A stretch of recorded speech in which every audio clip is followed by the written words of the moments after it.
ಈ ಹಿಂದೂ ಮುಸ್ಲಿಂ ಗಲಾಟೆ ಅನ್ನೋದು ಇದೆಯಲ್ಲ, ಒಂದು ಶುದ್ಧ ನಾನ್ಸೆನ್ಸ್ ಅದು. ನೋಡೋಣ ಬನ್ರಿ, ನಾನು ಬರ್ತೀನಿ, ನಮ್ಮ ಹುಡುಗರನ್ನು ಕರ್ಕೊಂಡ್ಬರ್ತೀನಿ, ನೋಡೋಣ ಏನಾಗುತ್ತೆ ಅಂತ. ಏನಿದು ಕಾಂಟ್ರವರ್ಸಿ? ನೀವೆಲ್ಲ ಇಷ್ಟು ಕ್ಲಾರಿಟಿ ಕೊಡೋದಕ್ಕೆ ಪ್ರಯತ್ನ ಪಟ್ಟರು ಕೂಡ ಅದು ತಣ್ಣಗಾಗ್ತಾ ಇಲ್ವಲ್ಲ?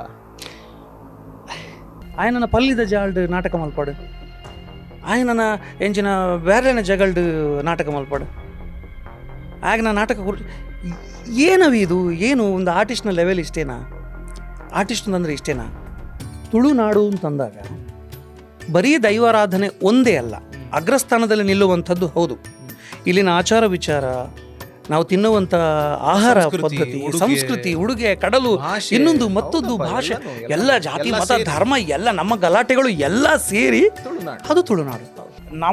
ನಮ್ಮ ದೈವ ಅಂತ ಹೇಳೋರ ಬಾಯಲ್ಲಿ ಆಯೆ ಕಾಪಿಕಾಡು ರಾಜನ ದೈವ ಕಟ್ಟಾಡು, ನನ್ನ ಆಯೆ ಕೊಡಿಯಲ್ ಬೈಲು ಕುಡುಂಜೆ ಕಟ್ಟಾಡು ದೈವ ಕಟ್ಟಾಡು. ಇದಾ ಭಾಷೆ. ಇದಕ್ಕೊಂದು ಈ ಸಂಘಟನೆಗೂ ಒಂದು ಅರ್ಥ ಇರ್ತಿತ್ತು, ಒಂದು ವ್ಯಾಲ್ಯೂ ಇರ್ತಿತ್ತು. ಇದೇನಾಗಿದೆ, ಊರೆಲ್ಲ ಕೊಳ್ಳೆ ಹೊಡೆದ ಮೇಲೆ ಕೋಟೆ ಬಾಗಿಲು ಹಾಕೊಂಡ್ರು ಅನ್ನೋ ಥರ. ಬಟ್ ಈಗ ನಿನ್ನೆ ಮೊನ್ನೆ ಎಲ್ಲ ಪ್ರೆಸ್ ಮೀಟ್ ಅಲ್ಲಿ ಅದೇ ಹೇಳ್ತಾ ಇದ್ದಾರೆ, ಸಿನಿಮಾಗೆ ನಮ್ದು ವಿರೋಧ ಅಲ್ಲ, ಆ ಸೀನಿಗೆ ಮಾತ್ರ. ಯಾವಾಗ ಹೇಳ್ತಿರೋದು ಅಂತ ನಾನು ಹೇಳ್ತಿರೋ, ಬಾಯ್ಕಾಟ್ ಅಂತ ಶುರು ಮಾಡಿದ್ರಲ್ಲ, ಆಗ್ಲೇ ಹೇಳ್ಬೇಕು. ಆವಾಗ ಹೇಳಿದ್ರೆ ಚಂದ ಅಲ್ವಾ ಅಂತ ನಾನು ಕೇಳಿದ್ರೆ. ಯಾಕೆ ಗೊತ್ತಾ, ಆರ್ಟಿಸ್ಟ್ ಆದವನು ಯಾವುದೋ ಒಂದು ರಾಜಕೀಯ ಪಕ್ಷದಲ್ಲಿ ಗುರುತಿಸ್ಕೊಳ್ಳೇಬೇಕು. ಯಾಕದು? ಅದು ಯಾರು ಗೊತ್ತಿಲ್ಲ, ಇದೆಯಲ್ಲ ಗುರುತಿಸ್ಕೊಳ್ಳೇಬೇಕು. ನಾನು ಒಂದ್ಸಾರಿ ಪೆಟ್ರೋಲ್ ದಗ ಡೀಸೆಲ್ ಬಗ ಅಂತ ಹಾಕ್ಬಿಟ್ಟಿದ್ದೆ, ತುಂಬ ವೈರಲ್ ಆಗಿದೆ ಅದು. ಸಿಕ್ಕಾಪಟ್ಟೆ ನಿಮ್ಗೆ ಸಮಸ್ಯೆ ಕೂಡ ಆಗಿತ್ತು. ನನಗೆ ಆಯ್ BJPಯ ನಾಯಿ ಅಂತ ಹೇಳಿದರು, ಎಮ್ಮಲ್ಲ ಕಾಂಗ್ರೆಸ್ಸೇ ಕಲ್ವಿ ಅಂತ ಹೇಳಿದರು, ಆಯ್ ಕಮ್ಯುನಿಸ್ಟ್ ಹೆಂಗೆ ದುಂಬೆ ಗೊತ್ತುಂಟು ಅಂತ ಹೇಳಿದರು. ಅವರವರದ್ದೇ ನಿರ್ಧಾರಗಳು. ನನಗೆ ಈ ಇಂಬೆದಾದ ಯಾರಿಗೆ ಬಕೆಟ್ ಬರ್ತೀನಿ ಅಂತ ಹೇಳ್ಬೋದು. ಕಾಪಿ ಸರ್ಗೆ ಬಕೆಟ್ ಹಿಡಿದು ನಂಗೆ ಏನೂ ಆಗಬೇಕು, ನಿಮ್ಗೆ ಏನೂ ಆಗಬೇಕಾಗಿಲ್ಲ. ಅವರು ಎಲ್ಲವನ್ನೂ ಕೊಟ್ಟಾಗಿದೆ ನನಗೆ, ಮನೇಲಿ ಕೂರಿಸಿ ಅನ್ನ ಹಾಕಿದ್ದಾರೆ ನನಗೆ. ಕರೆಕ್ಟ್. ನಾಗರಬಾವಿ ವಿಜಯನಗರ ಎಷ್ಟು ದೂರ ಅಂತ ನಿಮ್ಗೆ ಗೊತ್ತು. ಹಿಂಗೆ ಜಂಪ್ ಮಾಡಿದ್ರೆ ನಾಗರಬಾವಿಯಿಂದ ವಿಜಯನಗರ. ನನಗೆ ವಿಜಯನಗರದಲ್ಲಿ ಇದ್ದೀನಿ, ನನಗೆ ನಾಗರಬಾವಿಗೆ ಹೋಗಬೇಕು. ನಾನು ವಿಜಯನಗರದಿಂದ ಮೆಜೆಸ್ಟಿಕ್ ಬಸ್ ಹಿಡಿದು ಮೆಜೆಸ್ಟಿಕ್ ಹೋಗಿ ಅಲ್ಲಿಂದ ನಾಗರಬಾವಿ ಬಸ್ ಹಿಡಿದು ಬರ್ತಿದ್ದೆ ನಾನು. ಓಕೆ, ನಂಗೆ ಗೊತ್ತಿಲ್ಲ ಅವಿ. ಓಕೆನಾ? ಓಕೆ. ಆ್ಯಕ್ಚುಲಿ ಫಸ್ಟು ನಾನು ನಾಟಕ ಮಾಡೋಕ್ಕೆ ಟೌನಲ್ಲಿ ಬಂದಾಗ ಟೌನಲ್ಲಿ ಇಲ್ಲಿ ಅಂತ ಗೊತ್ತಿರಲಿಲ್ಲ ನನಗೆ. ಇಂಥದ್ದೊಂದು ಪಾತ್ರ ಜೀವಿಸಬೇಕು ಅಂತಿದ್ದೆ, ಅದು ಯಾವುದು ಅಂತ ನನಗೆ ಜಡ್ಜ್ಮೆಂಟ್ ಇಲ್ಲ. ಅಬ್ಬಾ, ಇದು ನಾನು ನಿನ್ನೆ ಯಾವುದೋ ಇಂಟರ್ವ್ಯೂ ನೋಡ್ತಾ ಇದ್ದೆ, ಅದ್ರಲ್ಲಿ ಯಾರೋ ಒಬ್ರು ಹೇಳ್ತಾ ಇದ್ದೆ, ಯಾವುದೊಂದು ನೆನಪಾಗ್ತಿಲ್ಲ, ನಾನು ಏನೋ ಮಾಡ್ಬೇಕಂತಿದ್ದೇನೆ ಲೈಫಲ್ಲಿ, ಬಟ್ ಏನಂತ ಗೊತ್ತಾಗ್ತಿಲ್ಲ. ಎಂಥ ಕನ್ಫ್ಯೂಷನ್ ಅಲ್ವಾ ಕರ್ಮ, ದೊಡ್ಡ ಕನ್ಫ್ಯೂಷನ್ ಅದು. ನಿಮಗೆ ಬಿಗ್ ಬಾಸ್ ಇಂದ ಆಫರ್ ಕೂಡ ಬಂದಿತ್ತು, ನೀವು ಮೇ ಬಿ ಅಲ್ಲಿ ಹೋಗಿದ್ದಿದ್ರೆ ನನ್ಗನ್ಸೋದು ಒಂದೇ ವಾರಕ್ಕೆ ವಾಪಸ್ ಬರ್ತಿದ್ದೆ. ಯಾಕೆ? ಒಂದ ಕಾಂಟ್ರವರ್ಸಿ, ಎರಡನೇದಾಗಿ ಇವನಿಂದ ಏನು ಪ್ರಯೋಜನ ಇಲ್ಲ, ಹೋಗು ಗುರುವೆ ಅಂತ ಅಂತಿರೋರು. ಏನೇ ನಾನು ಹೇಳೋದಿದ್ರು ನನಗೆ ಗೊತ್ತಿರೋದನ್ನ ಹೇಳೋದು. ಇದು ಅಂಬೇನಾ ಅಂತ ದಯವಿಟ್ಟು ಹೇಳಬೇಡಿ, ಯಾಕಂದ್ರೆ ಇದಾದ್ಮೇಲೆ ನೀವು ಬೇಕಾದ್ರೆ ಕಮೆಂಟ್ ನೋಡಿ, ಆ್ಯನಿ ಏರಿಯಾ ಗುಲ್ಲಾದೀನಿ ಅಂತೆಲ್ಲ ಹೇಳ್ತಾರೆ. ಅದು ಏನೂ ಮಾಡೋಕ್ಕಾಗಲ್ಲ. ನಾನು ಫಸ್ಟ್ ಆಫ್ ಆಲ್ ಒಂದು ಕಮೆಂಟ್ ನೋಡೋದನ್ನೇ ಬಿಟ್ಬಿಡ್ತೀನಿ. ಹಲೋ, ನಮಸ್ಕಾರ ವೀಕ್ಷಕರೇ, ವಾರ್ತಾ ಭಾರತಿಯಲ್ಲಿ ನಿಮಗೆ ಸ್ವಾಗತ. ನಾನು ಅವಿನಾಶ್. ನಮ್ಮ ಕೂತು ಮಾತಾಡುವ ಸರಣಿಯ ಈ ವಿಡಿಯೋ ಇವತ್ತು ನಾವು ಕೂತು ಮಾತನಾಡ್ತಾ ಇರೋದು ರಂಗಭೂಮಿಯಲ್ಲಿ ಪಳಗಿದ, ಧಾರಾವಾಹಿಯಲ್ಲಿ ಮಿನುಗಿದ, ಸಿನಿಮಾದ ಮೂಲಕ ಮತ್ತಷ್ಟು ಆಪ್ತವಾದಂತಹ ಮಂಗಳೂರಿನ ನಟ, ನಿರ್ದೇಶಕ ಮತ್ತು ಬಹುಮುಖಿ ವಿಜಯ್ ಶೋಭರಾಜ್ ಪಾವೂರ್ ಅವ್ರ ಜೊತೆ. ನಮಸ್ಕಾರ. ನಮಸ್ತೆ ಅವಿ. ಸರಿ ಇತ್ತ ನಾನು ಹೇಳಿದ್ದು? ಅದು ಬೆಳಗಿದೆ ಪಳಗಿದೆ ಎಲ್ಲ ಸ್ವಲ್ಪ ಇರಿಟೇಷನ್ ಆಗುತ್ತೆ. ಅದು ಎಷ್ಟು ಬೆಳಗಿದ್ದೀವಿ ಎಷ್ಟು ಪಳಗಿದ್ದೀವಿ ಹೇಳಿ ಆಯ್ತಲ್ಲ, ಅದು ಡಿಲೀಟ್ ಮಾಡೋಕ್ಕೂ ಆಗಲ್ಲ. ಈಗ ಇರಲಿ ಬಿಡಿ, ಅದು ಅವ್ರಿಗೆ ಗೊತ್ತದು ಎಷ್ಟು ಪರ್ಸೆಂಟ್ ತಗೋಬೇಕು, ಎಷ್ಟು ಪರ್ಸೆಂಟ್ ಬಿಡಬೇಕು ಅಂತ. ಅಲ್ಲ, ಅದು ನೋಡಿ, ಹೇಳೋದು ನಾವಲ್ವಾ, ನೋಡಿದವ್ರು ನಾವು, ನಮ್ಮ ಮನಸ್ಸರ ಒಳಗೆ ನಾವೊಂದು ಕಟ್ಕೊಂಡಿರ್ತೇವಲ್ವಾ, ಹಾಗಾಗಿ ನಾವು ಹೇಳಿರ್ತೇವೆ. ನಿಮಗೆ ಆ್ಯಕ್ಚುಲಿ ನಾನು ಆ ಪ್ರಶ್ನೆ ಕೇಳಬಾರ್ದಾಗಿತ್ತು, ಆದರೂ ಎನಿವೇ ನಮಸ್ಕಾರ. ನಮ್ಮ ಈ ವಿಡಿಯೋಗೆ ನಿಮಗೆ ಸ್ವಾಗತ. ತುಂಬ ಖುಷಿ ಅನಿಸ್ತಿದೆ ನಿಮ್ಮ ಜೊತೆ ಕೂತು ಮಾತನಾಡೋದಕ್ಕೆ. ನಮಗೂ ಅಷ್ಟೇ. ಘಟನೆಗಳಂತಂದು ಕೂರಿಸಿರೋ ಜಾಗದಲ್ಲಿ ನಮ್ಮನ್ನು ಕೂರಿಸಿದ್ದೀರಿ ನೀವು. ಚೇರು ಚೇಂಜ್ ಆಗಿದೆಯಾ ಗೊತ್ತಿಲ್ಲ, ಬಟ್ ಅದೇ ಅವರು ಬಂದು ಕೂತು ಮಾತಾಡಿದ್ದು, ನಾವು ಅದೇ ಮಾಡ್ತೀವಿ. ಎಸ್ ಸೇಮ್ ಚೇರಲ್ಲಿ ಕೂತಿದ್ದೀರಿ. ಮೇ ಬಿ ಆ ಚೇರ್ ಆಚೆ ಈಚೆ ಆಗಿದ್ದು ಇರ್ಬೋದು, ಬೇರೆ ಏನೇನಿಲ್ಲ. ಆಪಸ್ ಚೇರ್ಗೊಂದಿದ್ದು. ಎಸ್. ಡೇರ್ ಡೆವಿಲ್ ಮುಸ್ತಫಾ ಆಯಿತು, ನಂತರ ಈಗ ಕಲ್ಜಿಗದ ಮೂಲಕ ಮತ್ತೊಮ್ಮೆ ಸೌಂಡ್ ಮಾಡ್ತಾ ಇದ್ದೀರಿ. ಸಿಕ್ಕಾಪಟ್ಟೆ ಸೌಂಡ್ ಮಾಡ್ತಿದ್ದೀರಿ. ನಾನು ಅದೇ ಮುಖ್ಯವಾಗಿ ಆ್ಯಕ್ಚುಲಿ ನಿಮ್ಮನ್ನು ಈ ಸೀರೀಸಲ್ಲಿ ನಾವು ಕರಿಬೇಕು ಅಂತ ತುಂಬ ಹಿಂದೆನೇ ಪ್ಲಾನ್ ಮಾಡಿದ್ವಿ. ನಮ್ಗೆ ಈಗ ಒಂದು ಟೈಮ್ ಸಿಕ್ತಲ್ಲ ಅಂತ ಅನಿಸಿ ಇದೇ ರೈಟ್ ಟೈಮ್ ಅಂತ. ಯಾಕೆ ರೈಟ್ ಟೈಮ್ ಅಂತ ಜನರಿಗೆ ಗೊತ್ತಿದೆ ಬಿಡಿ. ಆಗ್ಬಿಡ್ಲಿ ಇಲ್ಲ ಹಾಗೇನಿಲ್ಲ. ಈಗ ಆಲ್ರೆಡಿ ಕಾಂಟ್ರವರ್ಸಿ ಆಗಿಬಿಟ್ಟಿದೆ. ಅದನ್ನ ಚೆನ್ನಾಗಿ ನಾವೆಲ್ಲ ಒಟ್ಟಾಗಿ ಸೇರಿ ಅದನ್ನೊಂದು ಸಾಲ್ವ್ ಮಾಡೋದು ಬೇಡ, ಆ ಥರ ಏನಿಲ್ಲ. ಬಟ್ ನಾನು ಅದ್ರ ಬಗ್ಗೆನೇ ಮಾತಾಡ್ಬೇಕು. ಇರ್ಲಿ, ಕಮಿಂಗ್ ಟು ದ ಪಾಯಿಂಟ್. ಏನಿದು ಕಾಂಟ್ರವರ್ಸಿ? ನೀವೆಲ್ಲ ಇಷ್ಟು ಕ್ಲಾರಿಟಿ ಕೊಡೋದಕ್ಕೆ ಪ್ರಯತ್ನ ಪಟ್ಟರು ಕೂಡ ಅದು ತಣ್ಣಗಾಗ್ತಾ ಇಲ್ವಲ್ಲ? ಇಲ್ಲ, ಕಾಂಟ್ರವರ್ಸಿ ಒಂದು ನನ್ನಿಂದ ಆಗಿರೋದಲ್ಲ, ಅಥವಾ ಈ ಕಾಂಟ್ರವರ್ಸಿಯಲ್ಲಿ ನಾನಿಲ್ಲ. ಒಂದು ಅದು. ಬಟ್ ನಾನು ಮಾಡಿರೋ ಪ್ರಾಜೆಕ್ಟಲ್ಲಿ ಸಿನಿಮಾದಲ್ಲಿ ಆ ಕಾಂಟ್ರವರ್ಸಿ ಇರೋದ್ರಿಂದ ಅಫ್ಕೋರ್ಸ್ ಅದು ನಾನು ಎಸ್ಕೇಪ್ ಆಗಂಗಿಲ್ಲ. ಓಕೆನಾ, ಅದು ಅದ್ರದ್ದು ಅನ್ನ ತಿಂದಿದ್ದೀನಿ ನಾನು. ಸೊ ಈಗ ನಾನಿಲ್ಲ ಮರೆ ಅಂತ ಹೇಳಿದರೆ ಅದು ತಪ್ಪದು. ನೀವೀಗ ಪ್ರಶ್ನೆ ಕೇಳಿದ್ರಿ, ನಾನು ಅದಕ್ಕೊಂದು ಏನಂತಾರೆ ಕ್ರಾಸ್ ಕ್ವಶನ್ ನಾನು ನಿಮ್ಮಲ್ಲಿ ಒಂದು ಕೇಳೋದು. ಪ್ಲೀಸ್. ನೀವು ಈಗ ಕೇಳಿರೋದು ಯಾವ ಉದ್ದೇಶದಿಂದ ಅಂತ ಹೇಳಬೇಕು ನನಗೆ. ಒಂದು ವಿಷಯ ಗ್ರಹಿಕೆಗೆ ಅಂತ ಆಗಿರಬೇಕು. ಶೋಭರಾಜ್ ವಿಷಯ ಗ್ರಹಿಕೆಗೋಸ್ಕರ ಕೇಳ್ತಿರೋದು ಅಂತ. ಎರಡನೇದು ಒಂದು ಚರ್ಚೆ ಮಾಡೋಣ ಆ ಕಾರಣಕ್ಕೋಸ್ಕರ ಕೇಳಬೇಕು. ಮೂರನೇದು ಗಲಾಟೆ, ರೆಡಿ ಟು ಫೈಟ್ ಆ ಕಾರಣಕ್ಕೋಸ್ಕರ ಕೇಳಬೇಕು. ನಾನು ಏನೇ ಕೇಳ್ತಿದ್ದೀನಿ ಅಂತಂದರೆ, ವಿಷಯ ಗ್ರಹಿಕೆ ಅಂದರೆ ಅವಿ ನನಗೇನು ಗೊತ್ತೋ ಅದನ್ನು ನಾನು ನಿಮ್ಮಲ್ಲಿ ಹೇಳ್ಕೊಳ್ಳೋದು ಅಷ್ಟೇ. ನೀವು ಅದನ್ನು ಹೌದಾ ಅಂತ ಬರ್ಕೊಳ್ಳೋದು, ಓಕೆನಾ, ಜಡ್ಜ್ಮೆಂಟ್ ಅವ್ರು ಕೊಡೋದು. ಇನ್ನುಳಿದಂಗೆ ಚರ್ಚೆ ಅಂತಂದರೆ ಅಫ್ಕೋರ್ಸ್ ನನಗೆ ಗೊತ್ತಿರೋದನ್ನು ನಿಮಗೆ ನಾನು ಹೇಳ್ಕೊಳ್ಳೋದು. ನೀವು ಅದರಲ್ಲಿ ಸರಿ ತಪ್ಪು ಹೆಕ್ಕಿ ನನಗೆ ನಿಮ್ಮ ಸರಿಯಲ್ಲಿ ನನ್ನ ತಪ್ಪನ್ನು ಕಂಡು ನಾನು ಸರಿಪಡಿಸ್ಕೊಳ್ಳೋದು. ಮತ್ತು ನಿಮಗೇನಾದ್ರು ಇಲ್ಲ ಅವಿ ಇದು ನೀವು ಅಂದ್ಕೊಂಡಿರೋ ತಪ್ಪು ಅಂತ ನಾನು ಹೇಳೋದು. ಅದು ಒಟ್ಟಿನಲ್ಲಿ ಹೆಗಲು ಕೈ ಹಾಕೊಂಡು ಹೋಗೋದು. ಗಲಾಟೆ ಅಂತಾದರೆ ನನ್ನ ಮನಸ್ಸಲ್ಲಿ ಏನೆಲ್ಲ ಇದೆ ಅದು ನಿಮ್ಮ ತಲೆಗೆ ಹೊರಿಸ್ಬಿಡೋದು. ಆಮೇಲೆ ನಾವು ಹೊಡೆದಾಡ್ಕೊಂಡು ಇಲ್ಲಿಂದ ಹೋಗೋದು. ಆ ಮೂರನೇ ವಿಷಯದಲ್ಲಿ ನಾನಿಲ್ಲ. ಅಲ್ಲಿ ಮೂರನೇ ವಿಷಯದಲ್ಲಿ ನಾವು ಇಲ್ಲ. ಇದು ವಿಷಯ ಗ್ರಹಿಕೆ. ಮತ್ತೆ ಎರಡನೇದು ಏನು ಹೇಳಿದ್ರು, ಚರ್ಚೆ. ಸೊ ವಿಚಾರ ವಿನಿಮಯವನ್ನ ಮಾಡ್ಕೊಳ್ಳುವ ಅಷ್ಟೇ. ಖಂಡಿತವಾಗಿಯೂ ಇದರಿಂದ ಮತ್ತಷ್ಟು ಕಾಂಟ್ರವರ್ಸಿ ಆಗೋದು ಬೇಡ. ನಾನು ಇದನ್ನ ಕೇಳಲೇಬೇಕು. ನಾವು ಇದನ್ನ ಎಸ್ಕೇಪ್ ಮಾಡಕ್ ಆಗಲ್ಲ. ಅದರ್ವೈಸ್ ಈ ಮೂಮೆಂಟ್ ಅಲ್ಲಿ ನಾವು ನಿಮ್ ಜೊತೆ ಮಾತನಾಡಿದ್ರೆ, ಅದನ್ನ ಮಾತನಾಡದೇ ಇದ್ರೆ ಅದು ತುಂಬಾ ಇನ್ಕಂಪ್ಲೀಟ್ ಆಗಿ ಬಿಡ್ತದೆ. ಬಿಕಾಸ್ ನೀವು ಒಂದು ದೊಡ್ಡ ಪಾತ್ರವನ್ನ ಅಲ್ಲಿ ಪ್ಲೇ ಮಾಡಿದ್ದೀರಾ. ಸೋಷಿಯಲ್ ಮೀಡಿಯಾದಲ್ಲಿ ಸಿಕ್ಕಾಪಟ್ಟೆ ಒಂದು ವರ್ಗ ತುಂಬಾ ನೆಗೆಟಿವ್ ಆಗಿ ಎಲ್ಲ ಬರೀತಾ ಇದ್ದಾರೆ. ಏನು, ಯಾಕೆ ಬೇಜಾರಾಗಿದೆಯಾ, ಏನು ಕಥೆ ಇರ್ಬೋದು ಅವಿ. ನೋಡಿ, ಎಲ್ಲರ ಭಾವನೆಗಳಿಗೂ ಬೆಲೆ ಇದೆ. ಈಗ ನಾವು ಸಿನಿಮಾದವರು, ನಾವು ಮಾಡೋದಿಲ್ಲ ಕರೆಕ್ಟು, ನಮ್ಮನ್ನು ಒಪೋಸ್ ಮಾಡೋರ್ದು ಎಲ್ರದ್ದು ತಪ್ಪು ನೋಡಿ, ಹಂಗೆ ಹೇಳಂಗಿಲ್ಲ, ತಪ್ಪದು. ಈಗ ನಮ್ಮ ಮನೆಯಲ್ಲಿ ಏನು ಒಂದು 5 ಮಕ್ಕಳಿದ್ರೆ 5 ಮಕ್ಕಳಲ್ಲಿ ಸಮಾನವಾದ ಭಾವ ಅಪ್ಪಮ್ಮನಿಗೆ ಇರೋದಿಲ್ಲ. ಹುಟ್ಟಿಸಿರೋದೇ ಅವರೇ ಆದರೂ, ನಾನು ಇವನಿಗಿಂತ ಅವನಲ್ಲಿ ಭಾರಿ ಪ್ರೀತಿ ನನಗೆ ಅಂತ ಹೇಳ್ತಾರೆ. ಸಹಜ ಅದು. ಎಲ್ಲರ ಭಾವನೆಗಳಿಗೆ ಬೆಲೆ ಕೊಡೋಣ, ಓಕೆನಾ. ಈಗ ಏನಾಗುತ್ತೆ ಗೊತ್ತವ, ಈಗ ನನಗೆ ಈಗ ಬೆಂಗಳೂರು ಅಂತಾದರೆ ಅವಿ ಅದು ಹತ್ತು ಕಡೆ ಆಂಧ್ರದವರು, ಇತ್ತ ಕಡೆ ತಮಿಳ್ನಾಡವರು, ಕೇರಳದವರು, ಪ್ರಾದೇಶಿಕವಾಗಿ ನಾವು ಮಡಿಕೇರಿಯವರು ಎಲ್ಲ ಸೇರಿಕೊಂಡು ಒಂದು ಬೆಂಗಳೂರು ಆಗಿರುತ್ತೆ. ಮಂಗಳೂರು ಹಾಗಲ್ಲ, ಕುಡ್ಲ ಹಾಗಲ್ಲ, ತುಳುನಾಡು ಹಾಗಲ್ಲ ಅಲ್ವಾ. ಬೇಸಿಕಲಿ ನಾವು ಈಗ ಸಮಸ್ಯೆಗಳೇನು, ನಾವು ಇದ್ದವ್ರದ್ದೇ ಸಮಸ್ಯೆ, ಹೊರ ಬಂದವ್ರದ್ದು ಸಮಸ್ಯೆ ಅಲ್ಲ. ಕರೆಕ್ಟ್ ಅಲ್ವಾ. ಈ ಸಮಸ್ಯೆಗಳನ್ನು ನಾವೇ ಸರಿಪಡಿಸ್ಕೋಬೇಕಲ್ವಾ. ಈಗ ನಾಳೆ ದಿನ ನಾನು ನಿಮಗೊಂದು ಹೇಳ್ತೀನಿ ನೋಡಿ, ನಾನು ಮೊದಲೇ ಹೇಳ್ತೀನಿ, ಒಂದು ಕ್ಲಾಸಸ್ ಹಾಕೋಣ, ಒಂದು ಸ್ಟಾರ್ ಮಾರ್ಕ್ ಹಾಕೋಣ. ಏನೇ ನಾನು ಹೇಳೋದಿದ್ರು ನನಗೆ ಗೊತ್ತಿರೋದನ್ನು ಹೇಳೋದು. ಇದು ಅಂಬೆ ಮಲ್ಲಂಬೇನಾ ಅಂತ ದಯವಿಟ್ಟು ಹೇಳಬೇಡಿ. ಯಾಕಂದರೆ ಇದಾದ್ಮೇಲೆ ನೀವು ಬೇಕಾದ್ರೆ ಕಮೆಂಟ್ ನೋಡಿ, ಆ್ಯನ್ ಏರಿಯಾ ಗುಲ್ಲಾದೀನಿ ಅಂತೆಲ್ಲ ಹೇಳ್ತಾರೆ. ಅದು ಏನೂ ಮಾಡೋಕ್ಕಾಗಲ್ಲ. ನಾನು ಫಸ್ಟ್ ಆಫ್ ಆಲ್ ನಾನು ಕಮೆಂಟ್ ನೋಡೋದನ್ನು ಬಿಟ್ಬಿಡ್ತೀನಿ. ಹಂಗೆ ನಂಗೆ ಗೊತ್ತಿರೋದನ್ನು ಹೇಳೋದು. ತಪ್ಪಿರ್ಬೋದು ಗುರು, ನಾನು ಮನುಷ್ಯನೇ, ಓಕೆನಾ. ಈಗ ನಾನು ನಾಳೆ ಹೇಳ್ತೀನಿ, ಅವಿನಾಶ್ ಕಾಮತ್ ಅವರೇ, ನಾನು ತುಳುನಾಡಿಗೆ ಸಂಬಂಧಪಟ್ಟಂಗೆ ತುಳು ಭಾಷೆಯ ಒಂದು ಉಳಿವಿಗೋಸ್ಕರ ಅಥವಾ ಭೂತಾರಾಧನೆ, ದೈವಾರಾಧನೆ, ಇಲ್ಲಿನ ಕಲ್ಚರು, ಆಚಾರ ವಿಚಾರವಾಗಿ ನಾನೊಂದು ಸಂಘಟನೆಯನ್ನು ಮಾಡ್ಕೊತಿದ್ದೀನಿ ಅಂತ ಹೇಳಿದ ಕೂಡಲೇ ನಿಮ್ಗೇನು ಅನಿಸುತ್ತೆ? ಖಂಡಿತ ಶೋಭರಾಜ್, ನಾನಿದ್ದೀನಿ ನಿಮ್ಮ ಜೊತೆ ಅಂತ ಹೇಳ್ತೀರಿ. ಆಗ ನಾನು ಅಷ್ಟೇ ಗೌರವಯುತವಾಗಿ ನಡ್ಕೊಳ್ಬೇಕಾಗತ್ತೆ. ನನ್ನ ಏನು ವೆಯ್ಟೇಜ್ ಜಾಸ್ತಿ ಆಯಿತು, ತುಂಬ ದೊಡ್ಡ ಪೋಸ್ಟ್ ಅದು. ನಾನು ಏನು ಅಷ್ಟರ ಮಟ್ಟಿಗಿನ ಒಂದು ಆ ಪೋಸ್ಟನ್ನು ತಗೊಂಡವನು ಅಥವಾ ಅದರ ರೂವಾರಿ ಆದವನು, ನಾನೇ ಬಾಲಿಶವಾಗಿ ಏನೇನು ಪೋಸ್ಟ್ ಮಾಡಿಕೊಂಡು ಸಿಕ್ಕ ಇಮೋಜಿ ಹಾಕ್ಕೊಂಡು ಪೆದ್ದಂತರ ಮಂಗಂತರ ಮಕ್ಕಳ ಥರ ಚೈಲ್ಡಿಶ್ ಆಗಿ ಪೋಸ್ಟ್ ಹಾಕಿದರೆ ನನ್ನ ಬಗ್ಗೆ ನಿಮಗೆ ಗೌರವ ಉಳಿಯುತ್ತಾ ಅಂತ ಕೇಳೋದು. ಈವನ್ ರಕ್ಷಣೆ ಮಾಡೋದು ಅಷ್ಟರಲ್ಲಿದೆ ಅಂತ ಅನಿಸುತ್ತೆ. ಕರೆಕ್ಟ್ ಅಲ್ವಾ? ಸರಿ. ಸೊ ನನಗೇನಾಗುತ್ತೆ, ಪ್ರತಿ ಸರಿ ಈ ಥರ ಆದಾಗ ನೋಡಿ, ಇದು ಕಾಂತಾರದಿಂದ ಶುರುವಾಯಿತು. ಓಕೆ, ಕಾಂತಾರ ಬಂದ ಮೇಲೆ ಹಿಂಗಾಯಿತು ಹಂಗಾಯಿತು ಟ್ಯಾಬ್ಲೆಟ್, ಅದು ಅಷ್ಟು ಸರಿ. ನಾನು ಅದನ್ನು ಸುಳ್ಳು ಅಂತ ಹೇಳೋದೇ ಇಲ್ಲ.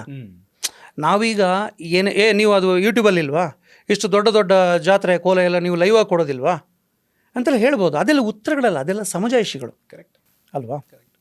ಇದೆಲ್ಲ ಏನು ಗೊತ್ತಾ, ಇದೆಲ್ಲ ತುಪ್ಪ ಸುರಿದಂಗಾಗುತ್ತೆ ವಿಷಯಕ್ಕೆ, ಒಂದು ಕನ್ಕ್ಲೂಷನ್ಗೆ ಬರಲ್ಲ ಅಂತ ನಾನು ಹೇಳ್ತಿರೋದು. ಆ್ಯಕ್ಚುಲಿ ಈ ಹೊತ್ತಿಗೆ ಒಂದು ಚಾನಲಲ್ಲಿ ನಾನು ಡಿಬೇಟಲ್ಲಿ ಕೂರಬೇಕಿತ್ತು. ನನ್ನನ್ನು ಕರೆದಿದ್ರು ಕೂಡ. ನಾನು ಹೇಳಿದೆ ನಂಗೆ ಭಯ ಆಗುತ್ತೆ. ಅವರು ಯಾಕೆ ಅಲ್ಲ, ನಾನು ನೋಡ್ದಂಗೆ ನನಗೀಗ 39 ವರ್ಷ, ನಾನು ನೋಡ್ದಂಗೆ ರಾಜಕೀಯದ್ದಾಗಲಿ ಯಾವುದೇ ಆಗಲಿ ಡಿಬೇಟ್ ಇದೆಯಲ್ಲ, ಅದು ಕೊನೆಗೆ ಗಲಾಟೆನಲ್ಲೇ ಕೊನೆಗೊಳ್ಳೋದು. ಎಲ್ಲಿ ಶುರು ಮಾಡಿದ್ರು ಅಲ್ಲೇ ಹೋಗಿ ನಿಲ್ಲೋದು. ಕೊನೆಗೆ ಆ್ಯಂಕರ್ ಆಯಿತು, ಈಗ ಟೈಮ್ ಮುಗೀತು, ಕಟ್ ಅಂತ ಹೇಳೋದು ಅಷ್ಟೇ.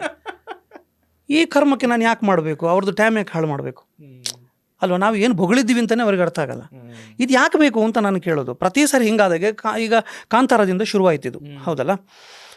ಸೊ ಮುಂದಕ್ಕೂ ಹಿಂಗೆ ಆಗ್ಬೋದು ಅಂತಂದಾಗ ಆದಾಗ ಎಚ್ಚೆತ್ತುಕೊಳ್ಳೋದಲ್ಲ. ಓಕೆನಾ? ಏನು ಮಾಡೋಣ ಈಗ ಹಂಗಾದರೆ? ಒಂದು ಈ ಥರ ಆದಾಗ ನಾನು ಡಿ ಸಿಗೆ ಮನವಿ ಮಾಡ್ತೀನಿ, ನಾನು ಪ್ರೊಟೆಸ್ಟ್ ಮಾಡ್ತೀನಿ, ನಾನು ಉಗ್ರ ವಿರೋಧ ಮಾಡ್ತೀನಿ, ಬಾರೋ ಭುಜಂಗ ಹೋಗೋಣ ಅಂತ ಹೇಳೋದಲ್ಲ ಅದು, ಅಲ್ವಾ? ಯಾರನ್ನೂ ಟೀಸ್ ಮಾಡ್ತಿಲ್ಲ ನಾನಿಲ್ಲಿ, ನಾನಾದರೂ ಅಷ್ಟೇ, ಓಕೆನಾ? ಯಾರನ್ನೂ ಟೀಸ್ ಮಾಡ್ತಿಲ್ಲ. ಅಥವಾ 4 ಮೈಕು ಮುಂದೆ ಹಿಂಗಾಗಿದೆ ಅಲ್ಲ. ಈಗ ನೋಡಿ, ಈಗ ಇದಕ್ಕೆ ಕಲ್ಜಿಗದ ವಿಷಯಕ್ಕೆ ಬಂದ್ರೇ, ಫಸ್ಟು ಪ್ರೀಮಿಯರ್ ಶೋನಲ್ಲಿ ಅದನ್ನು ಶೂಟ್ ಮಾಡಿದ್ರು. ಯಾರು ಕೊರಗಜ್ಜಂದು ಕೋಲದ ಪೋರ್ಷನ್ ಇದೆಯಲ್ಲ, ಶೂಟ್ ಮಾಡಿದರು. ಹಿಂಗೆ ನಾವು ಓಪೋಸ್ ಮಾಡ್ತಿದ್ದೀವಿ ಅಂತ ರಾಜ್ಯ ಮಟ್ಟದ ನ್ಯೂಸ್ ಚಾನಲ್ಗೆ ಎಲ್ಲ ಕಳಿಸ್ಬಿಟ್ರು. ಅಲ್ಲೆಲ್ಲ ಬಂತು. ಯಾರು ಕಳಿಸಿದ್ದು? ಅಲ್ಲೆಲ್ಲ ನೋಡಿದ್ರಲ್ಲ, ಅವರೆಲ್ಲ ನೋಡಿ ಅದನ್ನು ಕಾಪಿ ಮಾಡಿ ನಾವು ಹಾಳು ಮಾಡ್ತಾರೆ ಅನ್ನೋದಲ್ವ ಪ್ರಶ್ನೆ. ಅವರೆಲ್ಲ ನೋಡಿದ್ರಲ್ಲ, ಯಾರು ಕಳಿಸಿದ್ದು? ಸಿನಿಮಾದವ್ರು ಕಳಿಸಿದ್ದು ಅಲ್ಲ. ನಾನು ಹೇಳೋದೇನು ಅಂತಂದರೆ, ನಮಗೀಗ ವಿಷಯ ಒಂದು ಕನ್ಕ್ಲೂಷನ್ ಸಿಗಬೇಕಲ್ವ, ಮುಗಿಬೇಕು ಇಲ್ಲಿಗೆ. ಬನ್ನಿ ಕೂತು ಮಾತಾಡೋಣ. ಅಂದರೆ ಬಂದು ನೀವು ನಾವು ಆಜ್ಞೆ ಮಾಡೋಕ್ಕಾಗಲ್ಲ, ಅವರು ನಮ್ಗೆ ಆಜ್ಞೆ ಮಾಡೋಕ್ಕಾಗಲ್ಲ. ಈಗ ಬೆಕ್ಕಿನ ಕುತ್ತಿಗೆಗೆ ಗಂಟೆ ಕಟ್ಟೋದು ಯಾರು ಅಂತ ಅಲ್ಲ. ನೋಡಿ, ಈಗ ಒಂದು ನಾನು ಕ್ಲಿಯರ್ ಕಟ್ಟಾಗಿ ಹೇಳ್ತೀನಿ. ಇದೇನಾಗುತ್ತೆ ಗೊತ್ತಾ, ಒಂದು ಈ ಥರ ಆದಾಗ ನೋಡಿ, ಈ ಥರ ಕೊರಗಜ್ಜನನ್ನ ಒಂದು ಕಲ್ಜಿಗ ಅನ್ನೋ ಸಿನಿಮಾದಲ್ಲಿ ತೋರಿಸಿದ್ದಾರೆ. ನಾವುಗಳು ಇದನ್ನು ಪ್ರೊಟೆಸ್ಟ್ ಮಾಡ್ತಿದ್ದೀವಿ. ನಮ್ಮ ಬಾಯ್ಕಾಟ್ ಅನ್ನೋದು ಏನಿದೆ ಅದು ಆ ಸಿನಿಮಾದ ಕಂಟೆಂಟ್ ಅಥವಾ ಸಿನಿಮಾದ ವಿಚಾರವಾಗಿ ಮಾತ್ರ. ಇಲ್ಲಿ ವೈಯಕ್ತಿಕವಾಗಿ ಯಾವನೊಬ್ಬಂದು ತೇಜೋವಧೆ ಇಲ್ಲ. ನಾವು ಮಾಡಬಾರ್ದು ಅಂತ ಹೇಳಿದರೆ ಇದಕ್ಕೊಂದು ಈ ಸಂಘಟನೆಗೂ ಒಂದು ಅರ್ಥ ಇರ್ತಿತ್ತು, ಒಂದು ವ್ಯಾಲ್ಯೂ ಇರ್ತಿತ್ತು. ಇದೇನಾಗಿದೆ, ಊರೆಲ್ಲ ಕೊಳ್ಳೆ ಹೊಡೆದ ಮೇಲೆ ಕೋಟೆ ಬಾಗಿಲು ಹಾಕೊಂಡ್ರು ಅನ್ನೋ ಥರ. ಬಟ್ ಈಗ ನಿನ್ನೆ ಮೊನ್ನೆ ಎಲ್ಲ ಪ್ರೆಸ್ ಮೀಟ್ ಅಲ್ಲಿ ಅದೇ ಹೇಳ್ತಾ ಇದ್ದಾರೆ, ಸಿನಿಮಾಗೆ ನಮ್ದು ವಿರೋಧ ಅಲ್ಲ, ಆ ಸೀನಿಗೆ ಮಾತ್ರ. ಯಾವಾಗ ಹೇಳ್ತಿರೋದು ಅಂತ ನಾನು ಹೇಳ್ತಿರೋ, ಬಾಯ್ಕಾಟ್ ಅಂತ ಶುರು ಮಾಡಿದ್ರಲ್ಲ, ಆಗ್ಲೇ ಹೇಳ್ಬೇಕು. ಆವಾಗ ಹೇಳಿದ್ರೆ ಚಂದ ಅಲ್ವಾ ಅವಿ ಅಂತ ನಾನು ಕೇಳಿದ್ರೆ. ಯಾಕೆ ಗೊತ್ತಾ, ಈಗ ಏನಾಗುತ್ತೆ, ಈ ನಾನು ಟೀಸ್ ಮಾಡೋದಲ್ಲ, ಒಂದು ಟೈಮಲ್ಲಿ ನಾನು ಹಂಗೆ ಇದ್ನೇನೋ, ಬಾಯಿಗೆ ಬಂದಂಗೆ ಬರೆಯೋದು ಎಷ್ಟು ಹರ್ಟ್ ಆಗುತ್ತೆ ಅಂತಂದರೆ ಅವಿ ಗೊತ್ತಿಲ್ಲ ನನಗೆ. ಮೀಡಿಯಾ ಮುಖಾಂತರ ಈ ಭಾಷೆಗಳನ್ನು ಬಳಸುವುದಂತ ಗೊತ್ತಿಲ್ಲ. ನಟ್ಟು ನಕಲು ಮುಕ್ಲಿ ಕಾಸು ಮಲ್ಪರ ಎಂಕಲ್ನ ದೈವನೇ ಅವಡ. ಯಾವ ಒಬ್ಬ ಆರ್ಟಿಸ್ಟ್ ಹೋಗಿ ಯಾರ ಮನೇಲಿ ಜೀತಕ್ಕಿದ್ದಾನೆ ಅವಿ? ಯಾಕೆ ನಿಮ್ಮಗಳ ಬಾಯಿಂದ ಅದನ್ನು ಕೇಳಬೇಕು ನಾವು, ಅಲ್ವಾ? ನಿಮಗೆ ತುಂಬ ಹರ್ಟ್ ಆಗುತ್ತೆ. ಬಟ್ ಏನು ಹರ್ಟ್ ಆಗಿದೆಯೋ ಅದು ಇಲ್ಲೂ ಆಗುತ್ತೆ. ಸೊ ಹರ್ಟ್ಗೆ ಹರ್ಟ ಅಲ್ಲ, ಈ ಬಕೈನಾಲ್ಪು ಅಂತ ಕೇಳ್ಬೋದು, ಏನು ಮಾಡೋಕ್ಕಾಗಲ್ಲ ಅಲ್ವಾ? ಈಗ ನೀವು ಮಕ್ಕಳು ಕಾಸು ಮಲ್ಪೇರೆ ಅಂತ ಹೇಳಿದಾಗ ನಾವು ಹೇಳ್ಬೋದೇನಪ್ಪ ಅಂದರೆ ಏನು, ಅವರು ಲೈಕ್ಸ್ ಕಾಮೆಂಟ್ಸ್ನ ಏನು ಆಸೆಯಲ್ಲಿದ್ದಾರೆ, ಆ ಕಾರಣಕ್ಕೋಸ್ಕರ ಹೀಗೆಲ್ಲ ಬರೀತಿದ್ದಾರೆ ಅಂತ ಹೇಳ್ಬೋದು. ಈಗ ನೋಡಿ, ನಾನು ಇನ್ನೊಂದು ಹೇಳ್ತೀನಿ. ಈಗ ತುಳುನಾಡು ಅಂತಂದಾಗ ಬರೀ ದೈವಾರಾಧನೆ ಒಂದೇ ಅಲ್ಲ, ಅಗ್ರಸ್ಥಾನದಲ್ಲಿ ನಿಲ್ಲುವಂಥದ್ದು ಹೌದು. ಇಲ್ಲಿನ ಆಚಾರ ವಿಚಾರ, ನಾವು ತಿನ್ನುವಂಥ ಆಹಾರ ಪದ್ಧತಿ, ಸಂಸ್ಕೃತಿ, ಉಡುಗೆ, ಕಡಲು, ಇನ್ನೊಂದು ಮತ್ತೊಂದು ಭಾಷೆ, ಎಲ್ಲ ಜಾತಿ ಮತ ಧರ್ಮ ಎಲ್ಲ ನಮ್ಮ ಗಲಾಟೆಗಳು ಎಲ್ಲ ಸೇರಿ ಅದು ತುಳುನಾಡು. ಈಗ ನೀವು ಹೇಳಿ ಅವಿ, ತುಳುನಾಡು ಅಂತಂದಾಗ ದೇವದಾಸ್ ಕಾಪಿಕಾಡ್ ಅನ್ನೊಬ್ಬ ವ್ಯಕ್ತಿ ಈ ತುಳುನಾಡಿಗೆ ಏನು ಕಾಂಟ್ರಿಬ್ಯೂಷನ್ ಇಲ್ವಾ? ಅದೇ ಆಕ್ಚುಲಿ ನಾನು ಆ ವಿಷಯಕ್ಕೆ ಬರಬೇಕು ಅಂತಿದ್ದೆ. ಅವ್ರ ಬಗ್ಗೆನೂ ತುಂಬ ಕೆಟ್ಟದಾಗೆಲ್ಲ ಸೋಷಿಯಲ್ ಹೆಂಗಿದೆ ಗೊತ್ತಾ, ನಮ್ಮ ಕೊಡಿಯಡಿ ನಮ್ಮ ದೈವ ಅಂತ ಹೇಳೋರ ಬಾಯಲ್ಲಿ ಆಯ್ ಕಾಪಿಕಾಡ್ ರಾಜನ್ ದೈವ ಕಟ್ಟಾಡ್ ನನ್ನ ಆಯ್ ಕೊಡಿಯಲ್ ಬೈಲಿ ಕುಡುಂಜೆ ಕಟ್ಟಾಡ ದೈವ ಕಟ್ಟಾಡ್. ಇದಾ ಭಾಷೆ ಹಾಂ? ಆಯನ ಪಲ್ಲಿದ ಜಾಲ್ಡ್ ನಾಟಕ ಮಲ್ಪಾಡು, ಆಯನ ಎಂಚಿನ ಬೇರೆನ ಜಗಲ್ಡ್ ನಾಟಕ ಮಲ್ಪಾಡು. ಆಗ ನಾ ನಾಟಕ ಏನವಿ ಇದು, ಏನು ಒಂದು ಆರ್ಟಿಸ್ಟ್ನ ಲೆವೆಲ್ ಇಷ್ಟೇನಾ? ಆರ್ಟಿಸ್ಟ್ ಅಂದರೆ ಇಷ್ಟೇನಾ? ಬನ್ನಿ ಕೂತು ಮಾತಾಡೋಣ ಗುರು, ಹೆಗಲಾಗೋಣ. ಈಗ ತುಳು ಅಪ್ಪೆ ಅಂತೀವಿ, ಅವರು ಹೇಳೋದು ತುಳು ಅಪ್ಪೆ ಅಂತ, ನಾವು ಹೇಳೋದು ತುಳು ಅಪ್ಪೆ ಅಂತ. ಅಪ್ಪೆ ಅಂತ ಅಂದ್ಕೊಡ್ಲಿ ಒಂದೇ ಗರ್ಭದಿಂದ ಬಂದಿದ್ದೀವಿ ತಾನೆ, ಅಷ್ಟೇ. ನಮ್ಮ ಮನೆಯ ಕಥೆ ತಾನೇ ಇದು. ಯಾಕೆ ಮೂರನೇ ಅವನಿಗೆ? ಬನ್ನಿ ಕೂತು ಮಾತಾಡೋಣ. ಆಜ್ಞೆ ಬೇಡ, ಹಿಂಗೆ ಮಾಡಬೇಕು ಗುರು ಅಂತ ನಾವು ಹೇಳೋಕ್ಕಾಗಲ್ಲ, ಅವರು ಹೇಳೋಕ್ಕಾಗಲ್ಲ. ಯಾಕಂದರೆ ನಮಗೆ ಅವರಿಗೂ ಕಡಲಿನ ಗಾಳಿ ಬೀಸಿದೆ, ಉಪ್ಪು ಗಾಳಿ ಬೀಸಿದೆ, ನಮಗೂ ಬೀಸಿದೆ ಅಲ್ವಾ? ಎಲ್ಲರಿಗೂ ಬಿ ಪಿ ಸ್ವಲ್ಪ ಇದ್ದಿದ್ದೆ. ಒಂದು ಮಾಡೋಣ, ಏನು ಮಾಡಿದರೆ ಚಂದ, ಏನು ಮಾಡದಿದ್ರೆ ಚಂದ, ಕೂತು ಮಾತಾಡೋಣ. ಇದು ಅದಿಲ್ಲ. ಪ್ರತಿ ಸಾರಿ ಹಿಂಗಾದಾಗ ಮೈಕ್ ಎತ್ಕೊಳ್ಳೋದು, ಇದು ನಾನು ಖಂಡಿಸ್ತೀನಿ ಅಲ್ವಾ? ನಾನು ಹೇಳೋದು ಯಾಕೆ ಬೇಕು ಅಂತ ಹೇಳೋದು. ನಾನು ಕೆಟ್ಟ ಭಾಷೆ, ಅತ್ಯಂತ ಕೆಟ್ಟ ಭಾಷೆ ಅಲ್ಲ. ನಾನು ಕಮೆಂಟ್ ನೋಡೋದು ಇಲ್ಲ, ನಾನು ಮೊದಲೇ ಹೇಳಿದೆ. ಮತ್ತು ನಿಮಗೆ ಗೊತ್ತು ಅಂತ ಕೇಳಿದರೆ ಒಂದಷ್ಟು ಈಗ ಫೋನ್ ಮಾಡಿ ಏನು ಗುರೋದು ಅಂತ ಕೇಳೋರು ಇರ್ತಾರೆ, ಆತ್ಮೀಯರು ಇರ್ತಾರೆ. ಓಕೆ, ನಮಗೂ 1-2 ಫೋನ್ಗಳು ಬಂದಿತ್ತು. ನೋಡಿ ಇದು ಈ ಥರ ಬಂದಿದೆ ಅಂತ ಕಳಿಸ್ತಾರೆ. ಏನು ಮಾಡೋಕ್ಕಾಗುತ್ತೆ ನಮಗೆ? ನಮ್ಗೆ ಆಮೇಲೆ ಆರ್ಟಿಸ್ಟ್ಗಳದ್ದು ಪಾಡು ಹೆಂಗೆ ಅಂತಂದರೆ ನಮ್ಮನ್ನು ಪಲ್ಲಕ್ಕಿಲಿ ಕೂರಿಸೋದು ಬೇಗ, ಅಲ್ಲಿಂದ ಎತ್ತಿ ಎಸೆಯೋದು ಬೇಗ, ಹಂಗಾಗಿ ಅಭ್ಯಾಸ ಹೋಗಿದೆ ನಮಗೆ. ಆಮೇಲೆ ಇನ್ನೊಂದು ದುರಂತ ಏನು ಅಂತಂದರೆ ಆರ್ಟಿಸ್ಟ್ ಆದವನು ಯಾವುದೋ ಒಂದು ರಾಜಕೀಯ ಪಕ್ಷದಲ್ಲಿ ಗುರುತಿಸ್ಕೊಳ್ಳೇಬೇಕು. ಯಾಕದು? ಅದು ಯಾರು ಗೊತ್ತಿಲ್ಲ. ಯಾವಾಗ ಮಾಡಿದ್ದದು? ಇದೆಯಲ್ಲ ಗುರುತಿಸ್ಕೊಳ್ಳೇಬೇಕು. ನಾನು ಒಂದು ಸಾರಿ ಪೆಟ್ರೋಲ್ ದಗ ಡೀಸೆಲ್ ಬಗ ಅಂತ ಹಾಕ್ಬಿಟ್ಟಿದ್ದೆ, ತುಂಬ ವೈರಲ್ ಆಗಿದೆ. ಅದು ಸಿಕ್ಕಾಪಟ್ಟೆ ನಿಮ್ಗೆ ಸಮಸ್ಯೆ ಕೂಡ ಆಗಿತ್ತು ಅದರಿಂದ? ಅಲ್ಲ, ನಾನು ಇವತ್ತಿಗೂ ಹೇಳ್ತೀನಿ ಅವಿ, ನೋಡಿ ನನ್ನ ವೈಯಕ್ತಿಕ ಇದೆಯಲ್ಲ, ನಾನು ಅದನ್ನು ಫೇಸ್ ಮಾಡಬಲ್ಲೆ. ಅದಲ್ಲದಿದ್ದರೆ ಇದು ನಾನು ಯಾವುದಕ್ಕೂ ಕಟ್ಟು ಬಿದ್ದಿಲ್ಲ ಅವಿ, ನಾನು ಹೆಂಗೋ ಬದುಕಬಲ್ಲೆ. ಓಕೆನಾ? ನನಗೆ ಈಗ ಒಂದು ಸಿನಿಮಾ ಅಂತಂದಾಗ ಆ ಸಿನಿಮಾಗೆ ಯಾವನೊಬ್ಬ ಕೋಟಿ ಸುರಿದಿರ್ತಾನೆ, ನನಗೆ ನನ್ನಿಂದಾಗಿ ಅವನು ಕೈ ಸುಟ್ಕೋಬಾರ್ದು, ಅಥವಾ ಅವನು ಹೆಂಡತಿ ಮಕ್ಕಳು ತಿನ್ನೋ ದುಡ್ಡನ್ನು ಇಲ್ಲಿ ತಂದು ಬ್ಲೈಂಡಾಗಿ ಹಾಕಿಡ್ತಾನೆ ಅಲ್ವಾ, ಅವನಿಗೇನು ಆಗಬಾರ್ದು ಅನ್ನೋ ಕಾರಣಕ್ಕೋಸ್ಕರ ಅಷ್ಟೇ. ಫಸ್ಟ್ ಆಫ್ ಆಲ್ ನಾನು ಯಾವ ರಾಜಕೀಯ ಪಕ್ಷದಲ್ಲೂ ಇಲ್ಲ. ನನಗೆ BJPಯ ನಾಯಿ ಅಂತ ಹೇಳಿದರು, ಎಮ್ಮಲ್ಲ ಕಾಂಗ್ರೆಸ್ಸೇ ಕಲ್ವೆ ಅಂತ ಹೇಳಿದರು, ಎಬೆ ಕಮ್ಯುನಿಸ್ಟ್ ಹೆಂಗೆ ದುಂಬೆ ಗೊತ್ತುಂಟು ಅಂತ ಹೇಳಿದರು. ಅವರವ್ರದ್ದೇ ನಿರ್ಧಾರಗಳು. ನಾನು ಯಾರಿಗೆ ಬರ್ಕೊಟ್ಟಿದ್ದೀನಿ ನನ್ನನ್ನು? ಕಾಪಿಕಾಡ್ ಸರ್ದು ಮೊನ್ನೆ ಹಾಗೆ ಆಗಿರೋದು, ಅದು ದೊಡ್ಡ ವಿಷಯ ಬಿಡಿ ಅಲ್ವಾ. ಅವ್ರನ್ನ ಮಾರಿಬಿಟ್ರು. ಇಷ್ಟರವರೆಗೆ ಕಳೆದ 35 ವರ್ಷಗಳಿಂದ ಇಲ್ಲಿ ಅವರು ತುಳು ನಾಟಕ ಅಂತಂದಾಗ ಬಹುಶಃ ಕರ್ನಾಟಕದಲ್ಲಿ ಯಾರೂ ಇಲ್ಲ ಬರೆದು ನಟಿಸಿ ಇಷ್ಟೊಂದು ಸಾವಿರಾರು ಶೋಗಳನ್ನು 35 ವರ್ಷಗಳಿಂದ ಮಾಡಿಕೊಂಡು ಬಂದಿರುವಂಥ ಒಂದೇ ಒಂದು ವ್ಯಕ್ತಿ ನನ್ನ ಪ್ರಕಾರ ಇಲ್ಲ. ಅವರ ಅಂಥ ದೊಡ್ಡ ಸಾಧನೆಗೆ ಮಂಗಳೂರು ವಿಶ್ವವಿದ್ಯಾಲಯ ಅವರಿಗೆ ಡಾಕ್ಟರೇಟ್ ಪದವಿಯನ್ನು ಕೂಡ ಪ್ರದಾನ ಮಾಡಿತು ಅಲ್ವಾ? ಅದು ಬಂದಿದೆ ಮ್ಯಾಗ ಡಾಕ್ಟರೇಟ್ ತಿಕ್ಕಿನಿ, ಇದಕ್ಕೇನ ಅಂತ.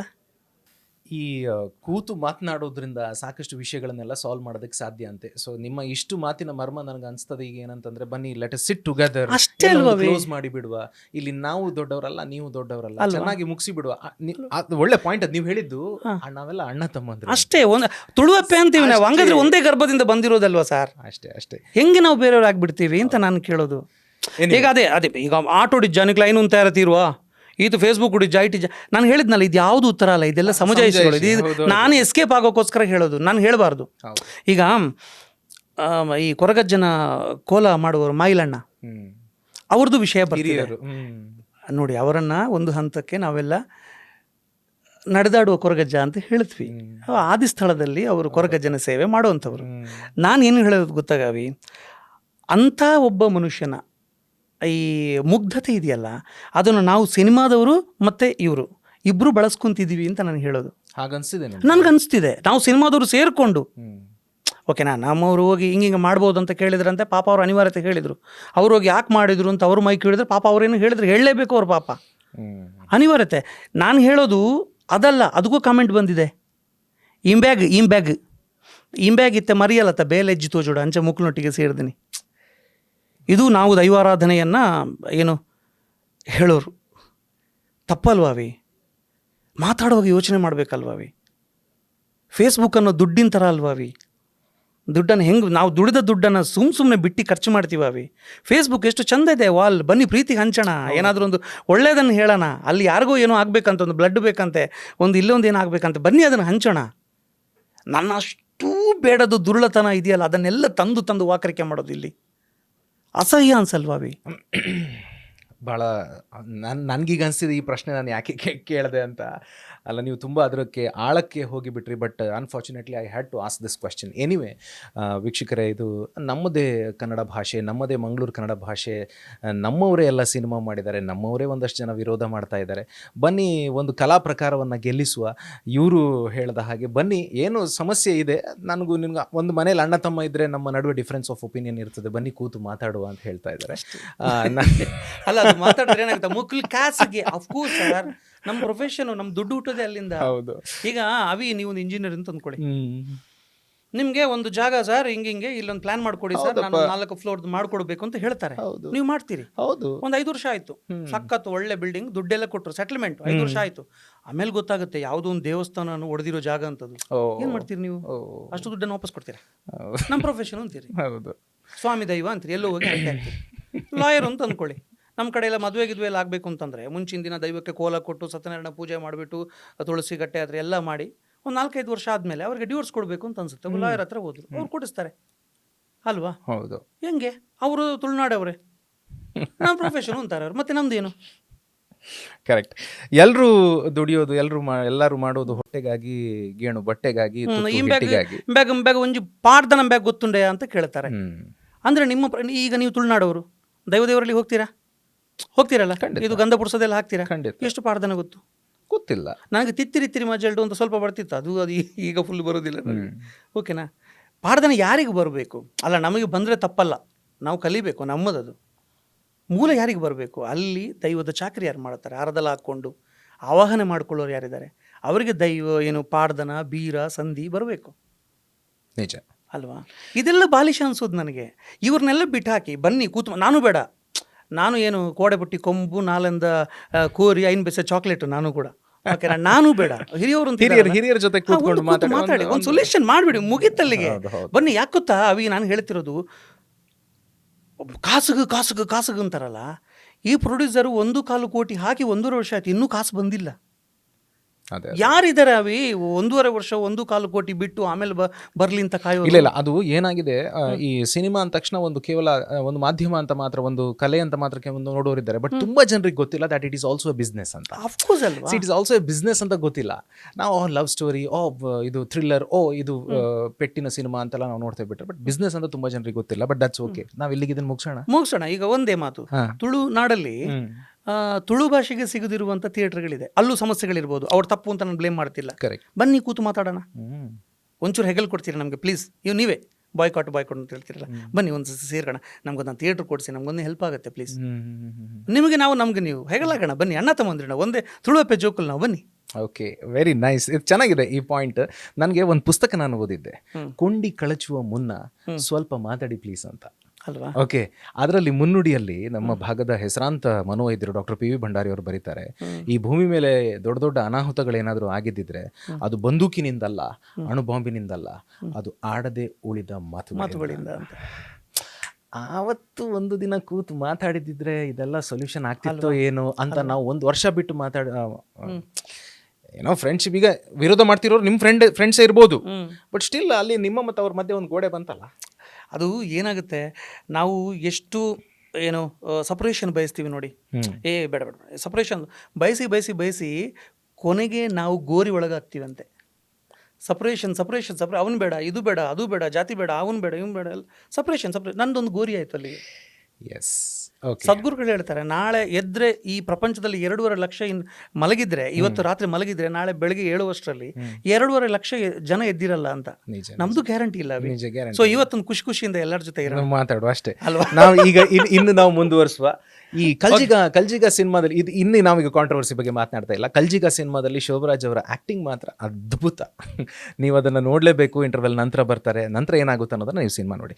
ಓಕೆ, 15 ಸಿನಿಮಾಗಳು, ಸುಮಾರು 1,500ಕ್ಕೂ ಮಿಕ್ಕಿ ವೇದಿಕೆ ಮೇಲೆ ರಂಗಭೂಮಿಯ ನಾಟಕದ ಪ್ರದರ್ಶನಗಳು, ಅದ್ರ ಜೊತೆಗೆ ಒಂದಷ್ಟು ರಿಯಾಲಿಟಿ ಶೋಸ್ಗಳು, ರಿಯಾಲಿಟಿ ಶೋಸ್ಗಳು ಒಂದು 2-3 ಅಂತ ಅನಿಸ್ತದೆ. ಧಾರಾವಾಹಿ ಸುಮಾರು 7 ಧಾರಾವಾಹಿ, ಅದರಲ್ಲಿ ಗೀತಾ, ಮಂಗಳೂರು ಹುಡುಗಿ, ಹುಬ್ಳಿ ಹುಡುಗ, ಬಲೆ ಬಸವ, 108 ಸುಳ್ಳು ಇತ್ಯಾದಿಗಳು, ರಾಜಾರಾಣಿ ಅಂತ ರಿಯಾಲಿಟಿ ಶೋ, ಮತ್ತು ಫ್ಯಾಮಿಲಿ ಗ್ಯಾಂಗ್ಸ್ಟರ್ಸ್ ಇತ್ಯಾದಿ ಎಲ್ಲ ನೀವು ರಿಯಾಲಿಟಿ ಶೋ ಎಲ್ಲ ಮಾಡಿದ್ದು. ಈಗ ನಾನು ಕೇಳಬೇಕು, ನೀವು ಬಡ ಕುಟುಂಬದ ಹಿನ್ನೆಲೆಯಿಂದ ಬಂದವರು, ಬಡ ಕುಟುಂಬ ನಿಮ್ಮದು. ಈಗ ಇದು ಗಂಧಗಾಳಿ ಎಲ್ಲ, ಆ್ಯಕ್ಟಿಂಗ್ ಗಂಧಗಾಳಿ ಹೇಗೆ? ಕಾಪಿಕಾಡ್ರವ್ರನ್ನ ಸೇರಿ 9 ವರ್ಷ ಎಲ್ಲ ಅಲ್ಲಿದ್ರಿ, ಅದು ನಿಮ್ಗೆ ಒಟ್ಟು ಕಲಿಸಿದ್ದು ಯಾರು? ಇವರು ಮಾಸ್ಟ್ರೇನಾ ಅಥವಾ ಅದಕ್ಕಿಂತ ಮುಂಚೆ ಏನಾದ್ರು? ಮಾಸ್ಟ್ರೇ. ಹೌದಾ? ನಾನು ಅಂದರೆ ಸ್ಕೂಲಲ್ಲಿ ಇರುವಾಗ, ನಾನು ಓದಿದ್ದು 10ನೇ ಕ್ಲಾಸು ಹರೇಕಳ ರಾಮಕೃಷ್ಣ ಹೈಸ್ಕೂಲಲ್ಲಿ. ನಮಗೆ ಪ್ರತಿ ವರ್ಷ ಅಲ್ಲಿ ಆ್ಯನ್ಯುವಲ್ ಡೇ ಮಾಡೋರು. ಅದು ನಾಟಕಗಳೆಲ್ಲ ಇರೋದು, ಹೈಸ್ಕೂಲ್ ಮಕ್ಕಳಿಂದ ನಾಟಕ ಅಂತ ಇಡೀ ಊರು ಸೇರೋದು. 1000 ಜನ ಬರೋರು. ಒಂದು ಜಾತ್ರೆ ಥರ ಆಗೋದು. ಒಂದು ಸಂಜೆ ಸಾಯಂಕಾಲ 7 ಗಂಟೆ ಶುರು ಆದರೆ ಬೆಳಗಿನ ಜಾವ 6 ಗಂಟೆ ಮುಗಿಯೋದು. ಅವಾಗೆಲ್ಲ ಈ ನಾಟಕ ಚಂದ ಮಾಡಿದವನಿಗೆ ಒಂದು ಲೋಟೆ ಕೊಡೋದು, ತಟ್ಟೆ ಕೊಡೋದು ಮಾರನೇ ದಿನ ಎಲ್ಲ ಇತ್ತು. ಅದು ಫಸ್ಟ್ ಎಲ್ಲ ತಗೊಂಡಿದ್ದು ಇದೆಯಾ ನಿಮ್ಮ? ಖಂಡಿತ ಇದೆ. ನನ್ನ ಫಸ್ಟ್ ಕಪ್ ಇಷ್ಟು ದೊಡ್ಡದು. ಮಾಮು ಬರ್ಪೀರನ್ನ ನಾಟಕಕ್ಕೆ ಕಂಬಳ ಪದವು ಸ್ಕೂಲಿನ ಗ್ರೌಂಡಲ್ಲಿ ಸ್ಟೇಜ್ ಎಲ್ಲ ಆಗಿರುವಂಥದ್ದು. ಇವತ್ತಿಗೆ ಎತ್ತಿಟ್ಟಿದ್ದೀನಿ ನಾನು. ಅದು ಇಮೋಷನ್, ಅದು ದೊಡ್ಡದು. ಆಸ್ಕರ್ ಸಿಕ್ಕಿತ್ತು ಅವಾಗ ಹಂಗೆ. ಸೊ ಆವಾಗ 1-2 ಸರಿ ನನಗೆ ಅದು ಸಿಕ್ತು, ಯಾವುದು ತಟ್ಟೆ ಲೋಟೆ ಎಲ್ಲ ಸಿಕ್ತು ನನಗೆ. ಸೊ ಅಲ್ಲಿಂದ ಇಂಪ್ರೆಸ್ ಆದೆ ನಾನು. ಅವಾಗ ಸ್ಕೂಲ್ ಮೇಸ್ಟ್ರುಗಳು ಡೈರೆಕ್ಟ್ ಮಾಡ್ತಿದ್ರು. ಆಮೇಲೆ ವಾಸುದೇವ್ ಗಟ್ಟಿ ಕೊಣಾಜೆ ಅಂತ, ಆ್ಯಕ್ಚುಲಿ ನಾನು ಎಲ್ಲ ಸಂದರ್ಭದಲ್ಲಿ ಅವ್ರು ನೆನಪು ಮಾಡ್ಕೋಬೇಕು. ಕಾಪಿಕಾಡ್ ಸರ್ ಅಲ್ಲಿಗೆ ನನ್ನನ್ನು ಕಳಿಸಿದ್ದೆ. ಅವರು ನಾಟಕ ಬರೆದು ಮ್ಯೂಸಿಕ್ ಮಾಡಿ ಡೈರೆಕ್ಷನ್ ಎಲ್ಲ ಮಾಡೋರು. ಸೊ ಅವರೆಲ್ಲ ಇದರಲ್ಲಿ ನನಗೊಂದು ಅವಕಾಶ ಕೊಡೋರು ಅವರು. ಸೊ ಅಲ್ಲಿಂದ ಇಲ್ಲಿ ಬಂದಾಗ ಅಫ್ಕೋರ್ಸ್ ನಾನು ಆನಂತರ ಏನಿದ್ರು ಇಮೋಷನ್ ಆಗೋದು. ಅದಕ್ಕೆ ಏನಾಗುತ್ತೆ ನನಗೆ ಈ ಇಂಬೆದಾದ ಯಾರಿಗೆ ಬಕೆಟ್ ಬರ್ತೀನಿ ಅಂತ ಹೇಳ್ಬೋದು. ಕಾಪಿ ಕಾಡು ಸರ್ಗೆ ಬಕೆಟ್ ಹಿಡಿದು ನಂಗೆ ಏನೂ ಆಗ್ಬೇಕು, ನಿಮ್ಗೆ ಏನೂ ಆಗ್ಬೇಕಾಗಿಲ್ಲ. ಅವರು ಎಲ್ಲವನ್ನೂ ಕೊಟ್ಟಾಗಿದೆ ನನಗೆ, ಮನೇಲಿ ಕೂರಿಸಿ ಅನ್ನ ಹಾಕಿದ್ದಾರೆ ನನಗೆ. ಕರೆಕ್ಟ್ ಅಲ್ವಾ? ಇವತ್ತಿನ ಒಂದು ತುತ್ತು ಅನ್ನಕ್ಕೂ ಅವರೇ ಕಾರಣ ನನಗೆ. ಮತ್ತೆ ಇನ್ನೇನು ಬಯಸ್ಬೇಕು ನಾನು? ಅಷ್ಟೇ, ಮುಗೀತು. ಹಂಗಾಗಿ ನಾನು ಎಲ್ಲ ಕಳ್ಸಿದ್ದು ಕಾಪಿ ಕಾಡು ಸರ್ ಅಲ್ವಾ? 9 ವರ್ಷ ನೀವು ಅವ್ರ ಜೊತೆಗೆ ಇದ್ರಿ, 1,500+ ಶೋಸ್ಗಳು ಎಲ್ಲ, ಇಡೀ ಊರಿಡೀ ಸುತ್ತಿದಿರಿ, ತಿರುಗಿದಿರಲ್ಲ. ನನ್ನ ನೆನಪಿಲ್ಲ, ಯಾಕೆ ಗೊತ್ತಾ, ನಾವು ಹೋಗಿ ತಲುಪೋದು ರಾತ್ರಿ ಆಗುತ್ತೆ 8 ಗಂಟೆಗೆ. ಹೌದು, ನಾಟಕ ಮುಗಿಸಿ 2 ಗಂಟೆಗೆ ರಾತ್ರಿಗೆ ಮುಗಿಯೋದು. ಮತ್ತೆ ಯಾವ ಊರಿಗೆ ಹೋಗಿದ್ದೀನಿ ಅಂತ ಗೊತ್ತಿಲ್ಲ. ನಾನಂತೂ ನಿದ್ದೆ ಬಾಕ. ಇಲ್ಲಿ ಎದ್ರೆ ಅಲ್ಲಿ ಲಗ್ಲಿ ಅಂತ ಸ್ಟೇಜಿಗೆ ಹೋಗು, ನಾಟಕ ಮಾಡು, ಮತ್ತೆ ನೀವು 9 ವರ್ಷ ಅವ್ರ ಜೊತೆಗೆ ಇದ್ರಿ. ಒಂದು ಕಂಫರ್ಟ್ ಝೋನ್ ಇರ್ತದೆ ಮನುಷ್ಯನಿಗೆ. ಆ ಕಂಫರ್ಟ್ ಝೋನ್ ಒಳಗೆ ಹೋಗಿ ಆದ್ಮೇಲೆ ಇಲ್ಲೇ ಇದ್ದು ಬಿಡುವ, ಆರಾಮಾಗಿರುವ, ಟೈಮ್ ಟು ಟೈಮ್ ಸಂಬಳ ಸಿಗ್ತದೆ, ಊಟ ಸಿಗ್ತದೆ, ಗಮ್ಮತ್ತಾಗಿ ಒಂದು ಪಾಪ್ಯುಲಾರಿಟಿ ಸಿಗ್ತದೆ ಅಲ್ಲ, ಆ ಕಂಫರ್ಟ್ ಝೋನ್ ಇಂದ ಹೊರಗೆ ಬರೋದಿದೆಯಲ್ಲ, ಅದು ದೊಡ್ಡ ಚಾಲೆಂಜ್ ಅಂತ ನಾನು ಭಾವಿಸ್ತೇನೆ. ಎಲ್ರಿಗೂ ಅದು ಮಾಡ್ಲಿಕ್ಕೆ ಆಗೋದಿಲ್ಲ. ಬಟ್ ಕಾಪಿ ಕಾಡ್ರಂತಹ ಒಬ್ಬ ಲಿಜೆಂಡ್ ಹತ್ರ ಹೋಗಿ ಸರಿ ನಾನು ಬರ್ಪೂಜಿ, ನಾನು ಬುಡ್ಪೆ ಅಂತ ಹೇಳುವಂತ ಒಂದು ಧೈರ್ಯ ಬೇಕಲ್ವಾ? ಅದು ಆ ಕಾಲದಲ್ಲಿ ಧೈರ್ಯ ತಂದುಕೊಳ್ಳಕ್ಕೆ ನಂಗೆ ಒಂದು 2 ತಿಂಗಳಾಗಿತ್ತು. ಅದೇ ಪ್ರಶ್ನೆ. ಧೈರ್ಯ ತಂದುಕೊಳ್ಳಕ್ಕೆ ನಂಗೆ 2 ತಿಂಗಳಾಗಿತ್ತು. ಮತ್ತೆ ನನಗೆ ಅದು ಬಿಟ್ಟರೆ ಬೇರೆ ಎಂಥದ್ದು ಇರಲಿಲ್ಲ. ನನಗೆ ವಿಪರೀತ ಸಾಲ ಇತ್ತು ಬಿಟ್ಟರೆ ಒಂದು ಬೇರೆ ಎಂಥದ್ದು ಯಾವ ಕೆಲಸನೂ ಗೊತ್ತಿಲ್ಲ ನನಗೆ. ಏನು ಮಾಡಲಿ ನಾನು? ಈಗ ಅಭಿನಯ ಬಿಟ್ಟರೆ ನೀವು ಬೇರೆ ಏನು ಮಾಡಲ್ಲ? ಏನು ಮಾಡಲ್ಲ, ಮಾಡ್ಲಿಕ್ಕೆ ಬರುವುದೂ ಇಲ್ಲ. ಬರುವುದಿಲ್ಲ ನನಗೆ. ಅದು ಒಂದೊಂದು ಸಾರಿ ನನ್ನ ತಪ್ಪು ಅನಿಸುತ್ತೆ, ಒಂದೊಂದು ಸಾರಿ ಸರಿ ಅನಿಸುತ್ತೆ. ತಪ್ಪು ಏನಕ್ಕೆ ಅನ್ಸುತ್ತೆ ಅಂತಂದರೆ, ಕಮಿಟ್ಮೆಂಟು ಅಂತಂದಾಗ ಅಯ್ಯೋ ಬೇರೆ ಏನೋ ಗೊತ್ತಿರಬೇಕಿತ್ತು ಅಂತ ಅನ್ಸುತ್ತೆ. ಸರಿ ಅಂತಂದಾಗ ಇದು ಒಂದೇ ಗೊತ್ತಿರೋದ್ರಿಂದ ಇದಕ್ಕೆ ನನಗೆ 100% ಕೊಡೋಕ್ಕಾಗೋದು ಅಂತ ಅನ್ಸುತ್ತೆ. ಬೇರೆ ಗೊತ್ತಿದ್ರೆ ಹೋಗ್ಲಿ ಗುರು ಇದಲ್ಲ ಅಂದರೆ ಅದು ಒಂಥರ ಅನ್ಸುತ್ತೆ. ಸೊ ಹಂಗೆ ಅದು ಮಿಶ್ರ ಭಾವ. ಅದು ನೀವು ಬ್ಯಾಂಗ್ಳೂರಿಗೆ ಹೋಗ್ತೀರಿ, ಗಾಡ್ ಫಾದರ್ ಇಲ್ಲ ನಿಮಗೆ ಬೆಂಗಳೂರಲ್ಲಿ ಇದ್ರ? ಇಲ್ಲ, ಯಾರೂ ಇಲ್ಲ, ಖಂಡಿತವಾಗಿ ಇಲ್ಲ. ಮಂಗಳೂರಲ್ಲಾದರೆ ನಮ್ಮದೇ ಊರು, ಮಂಗಳೂರು ಉಡುಪಿ ಎಲ್ಲಿ ಬೇಕಿದ್ರು ಸುತ್ತಬಹುದು, ಏನು ಬೇಕಿದ್ರು ಮಾತಾಡ್ಬೋದು, ಏನಾದರೂ ಒಂದು ಸೈಕಲ್ ಹೊಡೆದು ಬರ್ಬೋದು. ಬಟ್ ಬ್ಯಾಂಗ್ಳೂರಲ್ಲಿ ನೀವು ಶ್ರಮ ಪಟ್ಟಂಥ ಒಂದು ಬಗೆ ಇದೆಯಲ್ಲ, ಅದ್ರ ಬಗ್ಗೆ ಒಂದು ಸ್ವಲ್ಪ ಕೇಳಬೇಕು ನನಗೆ. 1-2 ಘಟನೆಗಳು ಕೂಡ ಸಾಧ್ಯ ಆದರೆ ನೀವು ಹೇಳಬೇಕು. ಇಲ್ಲ, ನನಗೆ ನಾನು ಅಷ್ಟು ಕಷ್ಟಪಟ್ಟಿದ್ದೀನಿ ಅವಿ, ಇಷ್ಟು ಪಟ್ಟಿದ್ದೀನಿ ಅವಿ ಅಂತಲ್ಲ. ಕೆಲವ್ರನ್ನ ನೋಡಿದರೆ ಅಥವಾ ಕಂಪೇರ್ ಮಾಡಿದರೆ ಆ ಭಗವಂತ ನನ್ನ ಕರುಣಾಮಯಿ ಅಂತ ಅನ್ಸುತ್ತೆ. ಅಷ್ಟೊಂದು ಪಟ್ಟಿಲ್ಲ ಗುರು ಅಂತ ಅನ್ಸುತ್ತೆ. ಆದರೆ ಹೋದ ದಿನಗಳಲ್ಲಿ ಏನಾಗುತ್ತೆ, ಈ ನಾನು ಚೈತ್ರ ಶೆಟ್ಟಿ ನಾವು ತುಂಬ ಆತ್ಮೀಯರ ಜೊತೆಗೆ ನಾಟಕ ಮಾಡ್ತಿದ್ದವರು. ಅವಳು ಒರಿಯರ್ದು ರಸಲ್ ನಾಟಕದಲ್ಲಿ ಆ್ಯಕ್ಟ್ ಮಾಡ್ತಾಳೆ, ಕೊಡಿಯಲ್ ಬೇಲ್ ಸರ್ದು. ಸಿನಿಮಾದಲ್ಲಿ ಒರಿಯರ್ದು ರಸಲ್ ಸಿನಿಮಾದಲ್ಲಿ ಆ್ಯಕ್ಟ್ ಮಾಡ್ತಾಳೆ. ಸಿನಿಮಾ ಮುಗಿಸ್ಕೊಂಡು ಅದರ ಅಸೋಸಿಯೇಟ್ಗಳಿದಾರಲ್ಲ, ಪ್ರಶಾಂತ್ ವೈಭವ್ ಅಂತ, ಮತ್ತೆ ನಮ್ಮ ಇವರು ಇನ್ನೊಬ್ರು ಪ್ರಸಾದ್ ಬಜಾಲ್ ಅಂತ, ಜಯಪ್ರಸಾದ್ ಬಜಾಲ್ ಅಂತ, ಇವರೆಲ್ಲರೂ ಇನ್ನೇನು ಮುಗಿಸ್ಕೊಂಡು ಅವ್ರು ಮತ್ತೆ ಪ್ಯಾಕಪ್ ಬೆಂಗಳೂರಿಗೆ ಹೋಗ್ಬೇಕು. ಅವ್ರು ಯಾವುದೋ ಒಂದು ಬೀಚಲ್ಲಿ ಇದ್ರು, ನೆನಪಡ್ತಿಲ್ಲ ನನಗೆ. ಸೊ ಇವಳು ನನಗೆ, ನಾನು ಇವಳಲ್ಲಿ ಹೇಳ್ತಾ ಇದ್ದೆ, ಸೀರಿಯಲ್ ಎಲ್ಲ ಮಾಡಬೇಕಲ್ಲ, ಕ್ಯಾಮ್ರಾ ಮುಂದೆ ಹೋಗ್ಬೇಕು, ನನಗೆ ಒಂದು ಆಸೆ ಅವಿ, ಕ್ಯಾಮ್ರಾ ಮುಂದೆ ಹೋಗ್ಬೇಕು ನನಗೆ ಅಂತ. ಆಮೇಲೆ ಇಲ್ಲಿ ಏನೋ ನನಗೆ ದಬ್ಬಾಕಿದ್ದೀನಿ ಅನ್ನೋದು ನನಗೊಂದಿತ್ತು. ನಾಟಕ ಮಾಡಿದ್ದೀನಿ ಗುರು, ಲೈವ್ ಆಗಿ 5,000 ಜನರ ಮುಂದೆ ಮಾಡಿದ್ದೀನಿ, ನಾನು ಮಾಡಬಲ್ಲೆ ಅಂತ ಇತ್ತು. ಅದಕ್ಕೆ ಇರು, ಅವರೆಲ್ಲ ಸಿನಿಮಾ ಮಾಡೋರು, ನಾನು ನಿನ್ನ ಇಂಟ್ರೊಡ್ಯೂಸ್ ಮಾಡ್ತೀನಿ ಅಂತ ಕರ್ಕೊಂಡು ಹೋದ್ಲು ದಿನ ಬೀಚಿಗೆ. ಅಲ್ಲಿ ಹೋದಾಗ ಅವ್ರಿಗೆ ಶೋಭಿ ಅಂತೆಲ್ಲ ಕರೆದ್ರು. ಅವ್ರ ನಾಟಕ ಎಲ್ಲ ನೋಡಿರೋರು, ಬಲಿ ಬನ್ನಿ ಬೆಂಗಳೂರು ನಾವಿದ್ದೀವಿ ಅಂತಂದರು. ನಾನೇನು ಮಾಡಿದೆ, ಒಂದಿನ ಮಧ್ಯಾಹ್ನ KSRTC ಬಸ್ ಹತ್ಬಿಟ್ಟೆ. ಇದು ನನ್ನ ಕಿವಿ ರಿಂಗ್ ಇದೆ, ರಿಂಗ್ ಅದು ಮೊನ್ನೆ ಶೂಟಿಗೆ ತೆಗೆದೆ ನಾನು. ಸೊ ಬ್ಯಾಗಲ್ಲಿದೆ. ಸೊ ಅದನ್ನು ಅಲ್ಲೇ ಮುತ್ತೂಟಲ್ಲಿ ಅಡ ಇಟ್ಬಿಟ್ಟು, ಅದು 2ನೇ ಸರಿ ಹೋದಾಗ, ಅದು 1 ವಾರಕ್ಕೆ ಮತ್ತೆ ಬಂದು ಮತ್ತೆ ಹೋಗಿದ್ದೆ ನಾನು. ಸರಿ, ಮುತ್ತೂಟಲ್ಲಿ ಅಲ್ಲೇ ಫೈನಾನ್ಸಲ್ಲಿ ಎಷ್ಟು ಸಿಕ್ತು? ಏನು ಬಸ್ ಚಾರ್ಜ್ ಒಂದು 1,500 ರೂಪಾಯಿ, ಅವಾಗೇನು 300 ರೂಪಾಯಿ ಟಿಕೆಟ್ ಗೊತ್ತಿಲ್ಲ ನನಗೆ. ಹಾಗೆ ಮತ್ತೆ ಬಂದು ಬಿಡಿಸಿದ್ದೆ.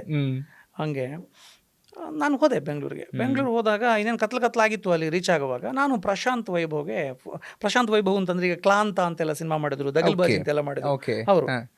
ಸೊ ಅವರು ಫೋನ್ ಮಾಡಿದೆ, ಪ್ರಶಾಂತ್ ನಾನು ಬಂದೆ ನಾನು ಅಂತ. ಬಂದ್ರಾ ಅಂತಂದ್ರೆ, ಬಂದೆ. ಯಾಕೆ ಪ್ರಶಾಂತ್, ಕಷ್ಟ ಆಗ್ಬೋದಾ? ಅಲ್ಲ, ಕಷ್ಟ ನಮಗಲ್ಲ ನಿಮ್ಗಾಗ್ಬೋದಾ ಅಂತಂದ್ರು. ಏನಿದು ಸೌಂಡಿಂಗು ಅಂತ ಗೊತ್ತಾಗ್ಲಿಲ್ಲ ನನಗೆ. ಬನ್ನಿ ನೀವು ನವರಂಗ್ ಹತ್ರ ಇಳ್ಕೊಳ್ಳಿ ಅಂತಂದ್ರು. ನಾನು ಇಳ್ಕೊಂಡೆ. ನವರಂಗಲ್ಲಿ ಬೈಕ್ ತಗೊಂಡ್ಬಂದ್ರು. ಹೋಗ್ತೀನಿ ಅವಿ, ಬಸವೇಶ್ವರ ನಗರದಲ್ಲಿ ರೂಮು.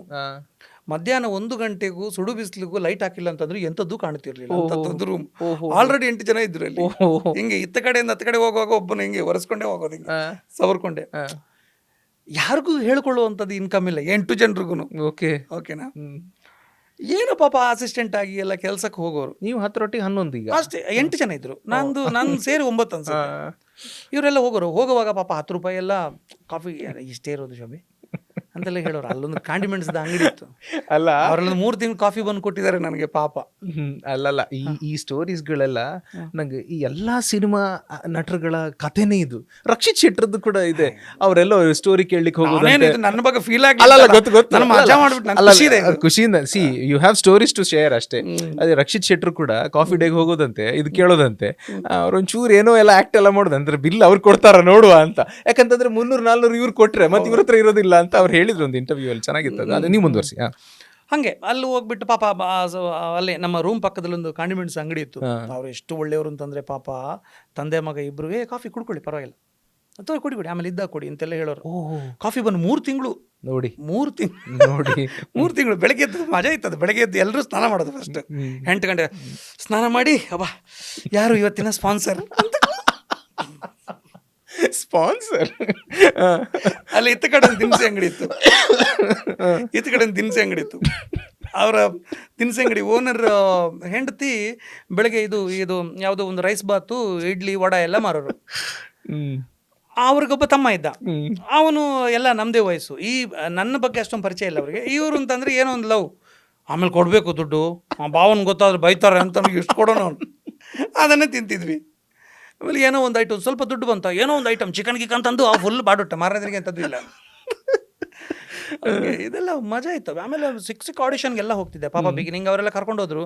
ಆಮೇಲೆ ಇದು ಇವನ್ನ ಕರ್ಕೊಂಡೋಗಿ ಪೆಟ್ರೋಲ್ ವೇಸ್ಟ್ ಗುರು, ನೀನೇ ಬೇಕಾದ್ರೆ ಹೋಗು ಹಿಂಗಿಂದ ಬಸ್ಸು.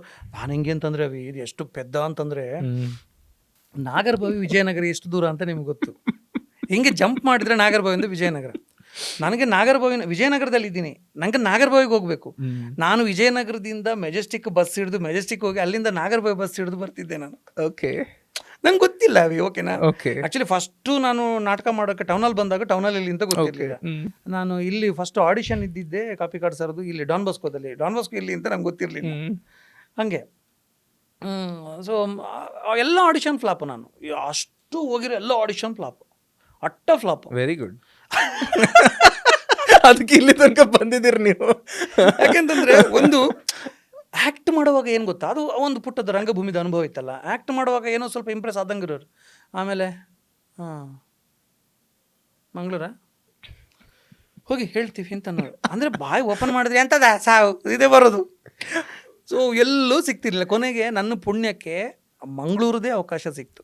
ಅದೇ ಮಂಗಳೂರು 108 ಸುಳ್ಳು. ಅಲ್ಲಿಂದ ಭಗವಂತ ಸ್ವಲ್ಪ ಕಣ್ಣು ತೆರೆದ. ಓಕೆ, ಅಲ್ಲಿಂದ ಇಲ್ಲಿ ತನಕ ಕರ್ಕೊಂಡ್ ಬಂತು. ಅಲ್ಲ ಅಲ್ಲಿ ಯಾರೋ ನೋಡಿದ್ರು, ಮತ್ತೊಂದು ಏನಾಯ್ತು, ಮಂಗಳೂರು ಹುಡುಗಿ ಮಾಡ್ತಾ ಇದ್ದೆ, ಮಂಗಳೂರು ಹುಡುಗಿ ಮಾಡ್ತಾ ಇದ್ದೆ. ಇಡೀ ಸೀರಿಯಲ್ ನಂದು ಕಾಮಿಕಲ್ ಕ್ಯಾರೆಕ್ಟರ್, ಹೀರೋಯಿನ್ ಅಪ್ಪ ನಾನು. ಅಲ್ಲಿ ಇಡೀ ಸೀರಿಯಲ್ ಇದರಲ್ಲಿ 2 ವರ್ಷ ಏನೋ ಮಾಡಿದ್ದೆ.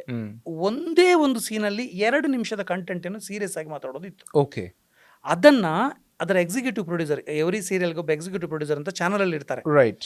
ಅವ್ರು ಅದನ್ನ ನೋಡಿದ್ರು. ಅವರು ಮುಂದಕ್ಕೆ ಒಂದು ಸಿನಿಮಾ ಮಾಡ್ತಾರೆ. ಅದೊಂದು ಸೀನ್ ಅವರ ತಲೆಯಲ್ಲಿ ಇತ್ತು, ಇವನ್ ಮಾಡಬಲ್ಲ ಅಂತ. ಆ ಎಕ್ಸಿಕ್ಯೂಟಿವ್ ಪ್ರೊಡ್ಯೂಸರ್ ಹೆಸರು ಶಶಾಂಕ್ ಸೋಗಲ್. ಅವರು ಸಿನಿಮಾ ಮಾಡಿದ ಹೆಸರು ಡೇರ್ ಡೆವಿಲ್ ಮುಸ್ತಫಾ. ವಾರೆ ವಾಹ್, ಅದರಲ್ಲಂತೂ ನೀವು ಫುಲ್ ಮಿಂಚಿ ಬಿಟ್ರಿ. ಅಲ್ಲ, ಮಿಂಚಿದ್ದು ಅನ್ನೋದಕ್ಕಿಂತ ನೀವು ಸಿನಿಮಾದ ಮೂಲಕ, ನಾನು ಆ್ಯಕ್ಚುಲಿ ಆಗ ಸ್ಟಾರ್ಟಿಂಗಲ್ಲಿ ಅದೇ ಹೇಳಿದೆ, ಸಿನಿಮಾದ ಮೂಲಕ ನೀವು ತುಂಬ ಆಪ್ತವಾಗ್ತೀರಿ. ಯಾಕೆಂತಂದರೆ ಇಲ್ಲಿ ನಿಮ್ಮ ಎಕ್ಕಸಕ್ಕ ಬರುತ್ತೆ, ಇಲ್ಲಿ ನಿಮ್ಮ ಏಸ ಬರುತ್ತೆ, ಇಲ್ಲಿ ನಿಮ್ಮ ಡೇರ್ ಡೆವಿಲ್ ಮುಸ್ತಫಾ ಬರುತ್ತೆ, ಇಲ್ಲಿ ನಿಮ್ಮ ಕಲ್ಜಿಗ ಬರುತ್ತೆ.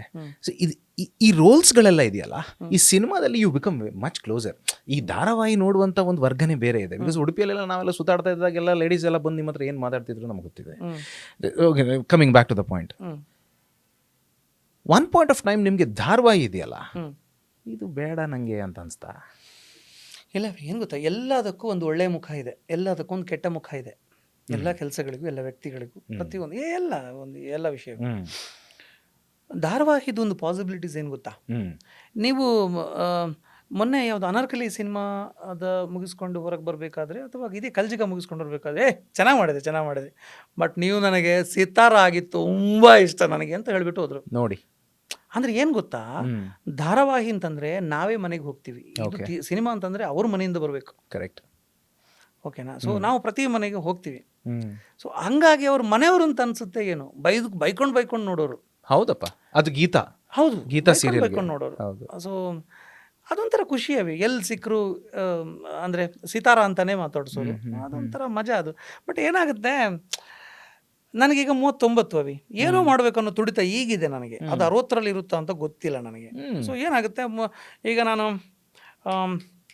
ಓಕೆ ನನಗೆ 1 ಟೇಕ್ ಬೇಕು ಅಂತೀನಿ ನಾನು. ಹ್ಮ್ ಆಗ ಪಾಪ ಡೈರೆಕ್ಟರ್ ಏನಂತಾರೆ, ಇಲ್ಲ ಸರ್ ಚೆನ್ನಾಗಿತ್ತು ಅಂತಾರೆ. ಹ್ಮ್ ಅಂದರೆ ಅವ್ರದ್ದು ಟೈಮ್ ಆಗ್ತಾ ಆಗ್ತಾ ಬಂತು, ಬಂತು. ಸಂಜೆ ಹೊತ್ತಿಗೆ ಅವ್ರಿಗೊಂದಿಷ್ಟು ಫುಟೇಜ್ ಆಗಬೇಕು. ಹ್ಮ್ ಸೊ ಇದೇನಾಗುತ್ತೆ, ಇಲ್ಲ ಅಲ್ವಾ ನಾನು ಇದಲ್ವಲ್ವಾ ಬೇರೆ ನೋಡೋಕಲ್ವಾ ಅಂತೆಲ್ಲ ಅನಿಸುತ್ತೆ. ಓಕೆ ಹಂಗಾಗಿ ಬ್ರೇಕ್ ತಗೊಂಡು ಒಂದು ಮಾಡಿ ಬೇಡವೇ ಬೇಡ ಅಂತ ಓಡ್ಕೊಂಡು ಬಂದವನು ಮತ್ತೆ ಹೋದೆ.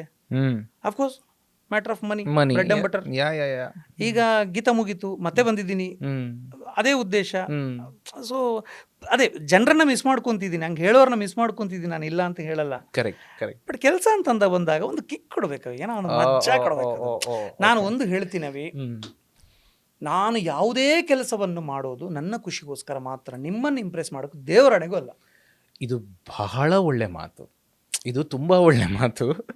ಯಾಕೆ ಇದು ನನಗೆ ಸಿಕ್ಕಾಪಟ್ಟೆ ಇಷ್ಟ ಆಯ್ತು ಅಂತಂದ್ರೆ, ನೋಡಿ ಒಂದು ಮಾತು ಅಥವಾ ಒಂದು ಹಾಡು ಅಥವಾ ಒಂದು ಸಿನಿಮಾ ಅಥವಾ ಒಬ್ಬ ವ್ಯಕ್ತಿ ಯಾಕೆ ನಮ್ಗೆ ಇಷ್ಟ ಆಗ್ತಾನೆ ಅಂತಂದ್ರೆ ಅದೆಲ್ಲವೂ ನಮ್ಮೊಳಗಿತ್ತು ಅಂತ ಅರ್ಥ, ಅದಕ್ಕೆ ಇಷ್ಟ ಆಗುತ್ತೆ. Even I am of the same kind. ಹೌದು, ನಾವು ಇಷ್ಟಪಟ್ಟು ಮಾಡಿದ್ರೆ ನಮ್ಮ 100% ಎಫರ್ಟ್ ಹಾಕೋಕ್ಕಾಗತ್ತೆ. ಕರೆಕ್ಟ್. ಸೊ ಅದು ನಿಮ್ಗೆ ಇಷ್ಟ ಆಯ್ತಾ, ನನ್ನ ಖುಷಿ ಡಬಲ್ ಆಗುತ್ತೆ. ಓಕೆ ಅಷ್ಟೇ ವಿಷಯ. ಬರುವ ಈಗ ನೋಡಿ, ಬ್ಯಾಂಗ್ಳೂರಿಗೆ ಹೋಗ್ತೀರಿ ನೀವು, ಅಲ್ಲಿ ನೀವು ಇನಿಷಿಯಲಿ ಸ್ಟ್ರಗಲ್ ಮಾಡ್ತೀರಾ, ಮತ್ತೆ ನಿಮಗೆ ದೇವ್ರ ಕೈ ಹಿಡಿತಾನೆ, ಒಂದು ಹಂತಕ್ಕೆ ನೀವು ಪಾಪ್ಯುಲರ್ ಆಗ್ತೀರಾ. ಪಾಪ್ಯುಲಾರಿಟಿ ಸಿಕ್ಕ ತಕ್ಷಣ ನಿಮಗೆ ಬೇರೆ ಬೇರೆ ಅವಕಾಶಗಳೆಲ್ಲ ಬರ್ತಾ ಹೋಗ್ತದೆ. ಈ ನಡುವೆ ನಿಮ್ಮ ಪತ್ನಿ ಒಂದು ರಿಯಾಲಿಟಿ ಶೋಗೆ ಬರ್ತಾರೆ, ಅವರು ದೊಡ್ಡ ಹೆಸರು ಮಾಡ್ತಾರೆ, ನೀವಿಬ್ರು ಅದ್ರಲ್ಲಿ ಕಾಣಿಸ್ಕೊಳ್ತೀರಿ, ನಿಮ್ಗೆಲ್ರಿಗೂ ಒಂದು ಒಳ್ಳೆ ಒಂದು ಎಲ್ಲ ಸೆಟಪ್ ಆಗಿರ್ತದೆ. ಅದೇ ಟೈಮಲ್ಲಿ ನೀವು ಬೆಂಗಳೂರು ಬೇಡ, ವಾಪಸ್ ಮಂಗಳೂರಿಗೆ ಹೋಗುವ ಅಂತ ನೀವು ಬರ್ತೀರಿ. ಇದು ಏನು ಅಂತಂದ್ರೆ, ಇರುವುದೆಲ್ಲವ ಬಿಟ್ಟು ಇರೋದುದರೆಡೆಗೆ ತುಡಿಯುವುದೇ ಜೀವನ ಅಂತ ಮತ್ತೆ ಇಲ್ಲಿ ಸಾಬೀತಾಯ್ತಾ? ಅಲ್ಲೇ ಇದ್ದೇನಾದ್ರೂ ಮಾಡ್ಬೋದಿತ್ತಲ್ವಾ? ಇಲ್ಲ ಅವಿ, ಅದು ತಪ್ಪೂ ಹೌದು, ಸರಿನೂ ಹೌದು, ಮೂರ್ಖತನ ಗೊತ್ತಿಲ್ಲ ನನಗೆ. ಪ್ರತಿದಿನ ಏನಾದರೂ ಚಾಲೆಂಜಿಗೆ ಮೈ ಒಡ್ಡೋದ್ರಲ್ಲಿ ಒಂದು ಖುಷಿ ಇದೆ ಅಲ್ವಾ? ಗುರು ಬಾ ಗುರು, ಇದು ಒಂದು ನೋಡೋಣ ಬಿರು ಅಂತ. ಓಕೆನಾ? ಇದು ಹೌದು, ನಾನು ಚಾನಲಲ್ಲಿ ಸೀರಿಯಲ್ ಮಾಡ್ತಿರೋದ್ರಿಂದ ರಾಜಾರಾಣಿ ಶೋನಲ್ಲಿ ನಂಗೆ ಚಾನ್ಸ್ ಸಿಕ್ತು. ರಾಜಾರಾಣಿ ಅಂತಂದ್ರೆ ಅಫ್ಕೋರ್ಸ್ ನನ್ನ ಜೊತೆ ರಾಣಿ ಇರಲೇಬೇಕು. ಅವಳು ಬಂದ್ಲು, ಅವಳು ಅಲ್ಲಿ ಮೈಚಳಿ ಬಿಟ್ಟು ಪಾಪ ಅವಳಿಗೇನೂ ಗೊತ್ತಿಲ್ಲ, ಆದ್ರೂ ಮಾಡಕ್ ಪ್ರಯತ್ನ ಪಟ್ಲು. ಹಂಗಾಗಿ ಅವಳಿಗೆ ಗಿಚ್ಚಿ ಗಿಲಿ ಶೋ ಎಲ್ಲ ಸಿಕ್ತು. ಇವತ್ತಿಗೂ ಅವಳಿಗೆ ಫೋನ್ ಬರ್ತಾ ಇದೆ, ಮೇಡಮ್ ಒಂದು ರೋಲ್ ಇದೆ, ಒಂದು ಮಾಡ್ತೀರಾ ನೀವು ಅಂತ. ಅವಳಿಗೆ ಪಾಪ ಮುಗಿನ ಮಟ್ಟ ಆಸೆ ಇದೆ. ಓಕೆನಾ? ಬಟ್ ಈ ಫ್ಯಾಮಿಲಿ ಎಲ್ಲ ಬಿಟ್ಟು ಹೋಗೋದಕ್ಕೆ ಕಷ್ಟ. ಅದು ಈಗ ಮಗಳನ್ನ ಇಟ್ಕೊಂಡು ಅದೇ ಇನ್ನೊಂದು ಶೋ ಬರುತ್ತಲ್ಲ, ಮಕ್ಕಳನ್ನ ಇಟ್ಕೊಂಡು ಒಂದು ಶೋ ಬರುತ್ತೆ ಕಲರ್ಸ್ ಅಲ್ಲಿ, ನಮ್ಮಮ್ಮ ಸೂಪರ್ ಸ್ಟಾರ್, ಅದಕ್ಕೆ ಬಂದಿತ್ತಾ? ಖಂಡಿತ ಬಂದಿತ್ತು. ಬಟ್ ಅದು ಏನಾಗುತ್ತೆ ಅಂತಂದ್ರೆ, ನಾನೇ ಕಣ್ಣಾರೆ ಕಂಡಿದ್ದೀನಿ ಆ ಮಕ್ಕಳನ್ನ 2 ಗಂಟೆ ರಾತ್ರಿಗೆಲ್ಲ ಎಬ್ಸಿ, ಮಗು ಹೋಗು ಡ್ಯಾನ್ಸ್ ಈಗ ನಿಂದೆ ನೆಕ್ಸ್ಟ್ ಒಂದು ಅದು ಅಮ್ಮನ ಅಂತೆಲ್ಲ ಹೇಳೋದು. ಬೇಡ ಗುರು, ನನ್ನ ಹೆಸರಿಗೆ ನನ್ನ ದುಡ್ಡಿಗೆ ಈ ಮಕ್ಕಳಿಗೆಲ್ಲ ಹಿಂಸೆ ಕೊಡೋದು ಬೇಡ ಅಂತ ಅನ್ಕೊಂಡು. ನಿಮ್ಮ ನಿರರ್ಗಳವಾದಂಥ ಮಾತನ್ನ ಕೇಳ್ತಾ ಇದ್ರೆ, ನೀವು ಬದುಕಿನ ಬಗ್ಗೆ ನಿಮಗಿರುವಂಥ ಸೂಕ್ಷ್ಮ ಗ್ರಹಿಕೆ ಮತ್ತು ಓದ್ತೀರಾ ನೀವು ತುಂಬ ಅಂತ ಹೇಳಿದ್ರೆ ತಪ್ಪು ಅವಿ. ಬಟ್ ರವಿ ಬೆಳಗೆರೆ ಪಂಚಪ್ರಾಣ ನಂಗೆ ಈಗಲೂ. ಓಕೆ. ಅವರ ಬರಹ, ಅವರು ಅನ್ನೋದಕ್ಕಿಂತ ಅವ್ರ ಬರಹ ಅಂತ ಹೇಳ್ತೀನಿ ನಾನು. ನಾನು ಅವ್ರಿಗೆಲ್ಲ ಲೆಟ್ರ್ ಬರೆದಿದ್ದು ಹಂಗೆ ತೆಗೆದಿಟ್ಟಿದ್ದಿದೆ. ಸೊ ನನಗೆ ಒಂದು ಏನು ಗೊತ್ತಾ, ಈಗ ನಂಗೆ ಅವಿನಾಶ್ ಕಾಮತ್ ಅಂತಂದರೆ ವಿಪರೀತ ಅಂದ್ಕೊಳ್ಳಿ. ನಿಮ್ಮ ಮಾತು, ನಿಮ್ಮ ಬರವಣಿಗೆ ಯಾವುದೋ ಅಂದ್ರೆ ಫ್ಯಾನ್ ನಾನು, ಅದರಿಂದ ಏನೋ ಕಲ್ತಿದ್ದೀನಿ ನಾನು. ನಾನು ನಿಮ್ಮನ್ನು ತುಂಬ ಹತ್ತಿರದಿಂದ ಮಾತಾಡಬೇಕಲ್ಲ ಅನ್ಸೋಕೆ ನನಗೆ ನಾನು ನಿಮ್ಮನ್ನು ತುಂಬ ಹತ್ತಿರದಿಂದ ಮಾತಾಡಬೇಕಲ್ಲ ಅಂತ ಅನಿಸೋದು ನನಗದು ಭಯ ತರಿಸುತ್ತೆ. ಎಲ್ಲೋ ನಾನು ನಿಮ್ಮ ಹತ್ರಕ್ಕೆ ಬಂದಾಗ ನಿಮ್ಮ ನೆಗೆಟಿವ್ ಏನು ನಂಗೆ ಗೊತ್ತಾಗ್ಬಿಡುತ್ತೆ ಅಂತ ಅಂದ್ಕೊಳ್ಳಿ. ಆಮೇಲೆ ನಿಮ್ಮ ಬರಹದ ಅದು ನೀವು ಮುಂದುವರಿಸೋದಿಲ್ಲ, ಇನ್ನೂ ಓದಲ್ಲ ಮನುಷ್ಯ. ನಂಗೆ ಹಂಗೆ ಆಗಬಾರ್ದು. ಆ ಕಾರಣಕ್ಕೆ ರವಿ ಬೆಳಗೆರೆ ಅವ್ರನ್ನ ಯಾವತ್ತೂ ಟಚ್ ಮಾಡೋಕ್ಕೆ ಹೋಗಿಲ್ಲ. ಬೆಂಗಳೂರಿಗೆ ನಾಟಕಕ್ಕೆಲ್ಲ ಹೋದಾಗ ಅಲ್ಲಿ ಮೈ ಶುಗರ್ ಅಂತ ಒಂದು ಟೌನ್ ಹಾಲ್ ಮುಂದ್ಗಡೆ ಒಂದು ಬಿಲ್ಡಿಂಗ್ ಇದೆ. ನಾನು ಮೈ ಶುಗರ್ ಅಲ್ಲಿ ಆಫೀಸ್ ಅಂತ ಎಲ್ಲೋ ಬರ್ಕೊಂಡಿದ್ರು ರವಿ ಬೆಳಗೆರೆ ಅವರು. ಇಲ್ಲೆಲ್ಲ ಆಫೀಸ್ ಒಂದು ಸಾರಿ ಹಿಂಗೆ ಹೋಗೋದಾ ಅಂತೆಲ್ಲ ಬೇಡ ತಂಗೆ.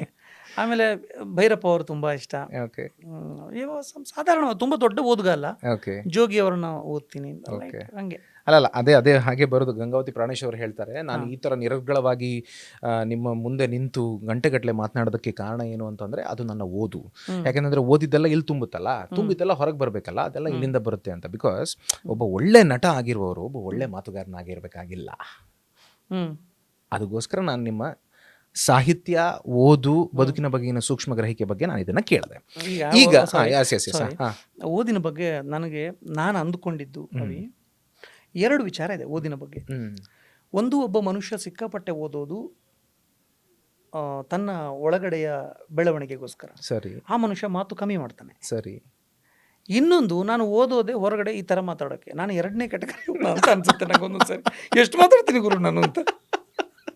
ಇರ್ಲಿ ಅದು ಬೇಕು. ಬಟ್ ಇರಲಿ ಬೇಡ, ಅದನ್ನ ನಾವು ಈಗ ಮುಂದುವರ್ಸೋದು ಬೇಡ. ನಂಗೆ ಈಗ ನಿಮ್ಮ ಸಿನಿಮಾ ಇದ್ರ ಬಗ್ಗೆ ನಾನು ಕೇಳಬೇಕು. ನನಗೆ ಇವತ್ತು ಅನ್ಸೋದು ಏನಂತಂದ್ರೆ, ಏಸ ಇದೆಯಲ್ಲ ನಿಮ್ಮದು, ಅದು ಒಂದು ಮೈಲಿಗಲ್ಲು. One of the best cinemas ನಮ್ಮ ತುಳು ಇಂಡಸ್ಟ್ರಿಯಲ್ಲಿ ಬಂದಂಥದ್ದು. ಆಮೇಲೆ ನೀವು ಮಾಡಿರೋದು ಪೆಪೆರೆರೆ ಪೆರೆರೆ, ಆಮೇಲೆ ನಿಮ್ಮ ಅಭಿನಯದ ಸಿನಿಮಾಗಳು ಇದೆ. ನಿಮಗೆ ನೀವು ಬಹುಮುಖಿ ಅಂತಲೂ ನಾನು ಸ್ಟಾರ್ಟಿಂಗಲ್ಲಿ ಹೇಳ್ತೇನೆ. ಈ ತುಳು ಆಗಲಿ ಅಥವಾ ನಮ್ಮ ಕನ್ನಡದಲ್ಲಿ ಒಂದು ಕ್ಲಾಸ್ ಸಿನಿಮಾಗಳನ್ನು ಮಾಡಬಹುದಾದಂಥ ಅರ್ಹತೆ, ಯೋಗ್ಯತೆ ಎರಡೂ ನಿಮ್ಮಲ್ಲಿದೆ. ಯಾಕೆ ಒಬ್ಬ ಹಿಂದೆ ನಿಂತು ಒಂದು ಒಳ್ಳೆ ಸಿನಿಮಾ, ಒಂದು ಇನ್ನೂ ಕಸೂತಿ ನಿಮ್ಮಿಂದ ಆಗಿಲ್ಲ ಅನ್ನೋದು ಒಂದು ಪ್ರಶ್ನೆ. ಮತ್ತು ಪೆಪೆರೆರೆ ಪೆರೆರೆ ಸಿನಿಮಾದಿಂದ ನೀವೇನಾದರೂ ಬೇಸತ್ರ, ಆ ಬೇಸರ ಏನಾದರೂ ಇದೆಯಾ? ಪೆಪೆರೆರೆ ಪೆರೆರೆ ಸಿನಿಮಾ ನನಗೆ ಬೇಕಾದಾಗ ಅಂದರೆ ನಾನು ಒಬ್ಬ ಕೆಟ್ಟ ನಿರ್ದೇಶಕ. ಯಾಕೆ ಬೈತೀರಾ ಎಲ್ರಿಗೆ? ಅಲ್ಲಪ್ಪ, ಅಂದರೆ ನಾನು ನಿರ್ದೇಶನವನ್ನು ತುಂಬ ಚೆನ್ನಾಗಿ ಗ್ರಹಿಸ್ಕೊಂಡು ಕಲಿತ್ಕೊಂಡು ಆಮೇಲೆ ನಾನು ನಿರ್ದೇಶನಕ್ಕೆ ಇಳಿಬೇಕಿತ್ತು ಅಂತ ನನಗೆ ತುಂಬ ಸರಿ ಅನಿಸುತ್ತೆ. ಬಟ್ ನೀವು ಏಸದಲ್ಲಿ ಏನು ಮಾಡಿದ್ದು? ನಾನು ಏಸಕ್ಕೆ ಬರೆದಿದ್ದೆ, ಓಕೆ ಓಕೆ, ಅಸೋಸಿಯೇಟ್. ಓಕೆ. ಆಮೇಲೆ ಫ್ರೇಮಿಂಗ್ಗೆ ಅವರಿದ್ದರು, ಡೈರೆಕ್ಟ್ರು ಎಮ್ ಎನ್ ಜೈನ್ ಸರ್ ಇದ್ದರು. ಸೊ ನನ್ನ ಕೆಲಸ ಅಲ್ಲೇ ಅಷ್ಟೇ ಇದ್ದಿದ್ದು. ಸೊ ಇದು ನನಗೆ, ನಾನು ಅದನ್ನು ಏನು ಮನಮರ್ಯಾದೆಲ್ಲ ಬಿಟ್ಟು ಹೇಳ್ತೀನಿ, ನಾನು ನಿರ್ದೇಶಕ ಅಲ್ಲ. ನನಗೆ ಆ ಬಗ್ಗೆ ತುಡಿತಾನೂ ಇಲ್ಲ, ಒಬ್ಬ ಒಳ್ಳೆ ನಿರ್ದೇಶಕ ಆಗಬೇಕು ಅಂತ ತುಡಿತಾ ಇಲ್ಲ. ಬಟ್ ಏನು ತುಡಿತಾ ಈಗ ನಿಮ್ಮ? ನನಗೆ ಒಬ್ಬ ಒಳ್ಳೆ ನಟ ಆಗಬೇಕು, ಅದಕ್ಕೆ ನಾನು ಪ್ರತಿದಿನದ ಪ್ರಯತ್ನ ನಡೀತಾ ಇದ್ದೇನೆ. But I think that you have proved yourself. ನಂಗೆ ಹಂಗೆ ಅನ್ಸಲ್ಲ. ನನಗೆ ಯಾರು ನೆನ್ನೆ ಬಂದವರೆಲ್ಲ ಹೆಂಗೆ ಗುರು ಎಲ್ಲಿದ್ದ ಗುರು ಅಂತ ನಂಗೆ ಅನ್ಸುತ್ತೆ. ದೇವರನಿಗಿದು ಏನು, ನನ್ನನ್ನು ನೀವು ಹೊಗಳಕ್ಕೋಸ್ಕರ ದೇವರನಿಗೆ ಹೇಳ್ತಿಲ್ಲ. ನಂಗೆ ದಿನ ನಂಗೆ ಹೇಳಿದ್ನಲ್ಲ, ಯಾವುದನ್ನು ಯಾರನ್ನೂ ಮೆಚ್ಚೋಕೆ ನಾನು ಮಾಡ್ತಿಲ್ಲ, ನನ್ನ ಖುಷಿಗೋಸ್ಕರ ಮಾಡಬೇಕು. ನನಗೆ ಹೊಸ್ತೇನೋ ಮಾಡಬೇಕು, ಹೊಸ್ತೇನೋ ಕಲಿಬೇಕು. ಇವನು ಹೆಂಗೆ ಮಾಡ್ತಾನೆ ಗುರು, ಇವಪ್ಪ ನನಗೆ ಹಿಂಗೆ ಮಾಡಬೇಕಲ್ಲ ಅಂತ ನಂಗೆ ಅನಿಸುತ್ತೆ. ನಿರ್ದೇಶನ ಅನ್ನೋದು ಬರೀ ಆ್ಯಕ್ಟಿಂಗ್ ಹೇಳ್ಕೊಡೋದು ನಿರ್ದೇಶನ ಅಲ್ಲ. ಪೆಪೆರೆರೆ ತುಂಬ ಚಂದದ ಸ್ಕ್ರಿಪ್ಟು, ತುಂಬ ಚಂದದ ಸ್ಕ್ರಿಪ್ಟು. ನಾನು ಅದನ್ನು, ಬಟ್ ಅದು ಒಂದು ಹಂತಕ್ಕೆ ರೆಡಿಯಾಗಿದೆ. ನಮ್ಮ ನಿರ್ಮಾಪಕರು ಅದನ್ನು ಥಿಯೇಟ್ರಲ್ಲಿ ಬಿಡಬೇಕು, ಅದನ್ನೇನೋ ಮಾಡಬೇಕು, ಜನರಿಗೇನೋ ನಾನು ಪ್ರಾಮಿಸ್ ಮಾಡಿದ್ದೆ ಆ ಬಗ್ಗೆ, ಅದನ್ನೆಲ್ಲ ನಾನು ನೀಟಾಗಿ ಮಾಡಬೇಕು ಅಂತೆಲ್ಲ ಅವ್ರದ್ದೊಂದು ಆಸೆ ಇದೆ ಈಗ. ಹೌದು, ಈಗ ಮುಂದೆನೂ ಅದನ್ನು ನಾವು ಎಕ್ಸ್ಪೆಕ್ಟ್ ಮಾಡ್ಬೋದು, ಖಂಡಿತ. ಬಟ್ ಅದು ಹೇಳಿದ್ನಲ್ಲ, ಕಾಲ ಕೂಡಿ ಬರಬೇಕು. ಹೌದು, ಮೇಲ್ಗಡೆ ಒಂದೊಂದು ಬೇಕು, ಓಕೆ ಗುರು ಹೋಗು ಈಗ ಅಂತ ಹೇಳಬೇಕು. ಅವನು ಗೊತ್ತಿಲ್ಲ ಅದು ಯಾವಾಗ ಆಗುತ್ತೆ ಅಂತ. ಆಮೇಲೆ ಒಂದು ಗೊತ್ತಿರಲಿ ಅವಿ, ಸಿನಿಮಾ ಮಾಡೋದಿದೆಯಲ್ಲ, ಸಿನಿಮಾ ಮಾಡೋದು ಒಂದು ಏನು ಏನಂತಾರೆ ಅದಕ್ಕೆ, ಒಂದು ವಿಷಯ ಅಂತ ಆದರೆ, ಸಿನಿಮಾನ ರಿಲೀಸ್ ಮಾಡೋದಿದೆಯಲ್ಲ ಅದು ಇನ್ನೊಂದು ಸಿನಿಮಾ ಮಾಡೋದಕ್ಕಿಂತ ದೊಡ್ಡ ವಿಚಾರ ಅದು. ಹೌದಪ್ಪ, ನನಗೆ ಅದು ಬರಲ್ಲ. ನನಗೆ ಏಸಾದಲ್ಲೂ ನಾನು ಎಡಬಿದ್ದದೆ. ಏಸ ಜನರಿಗೆ ಬೇಕಾಗಿದ್ದ ಸಿನಿಮಾ. ಕೊರೋನಾ ಟೈಮಲ್ಲೇ 20 ಲಕ್ಷ ಜನ ನೋಡಿದ್ದಾರೆ ಅದನ್ನು. ನೀವು ಮಾತಾಡ್ತೀರಿ ಅದ್ರ ಬಗ್ಗೆ, ಹೌದಪ್ಪ ಅಲ್ವ? ಬಟ್ ನನಗೆ ಥಿಯೇಟ್ರಲ್ಲಿ ಇರುವಾಗ ಅದನ್ನು ನನಗೆ ರೀಚ್ ಮಾಡ್ಸೋಕ್ಕಾಗಿರಲಿಲ್ಲ. ನನ್ನ ತಪ್ಪದು, ನಾನೇ ಅದನ್ನು ತಲೆ ಮೇಲೆ ಹೊರ್ಕೋಬೇಕು ಆ ತಪ್ಪನ್ನು.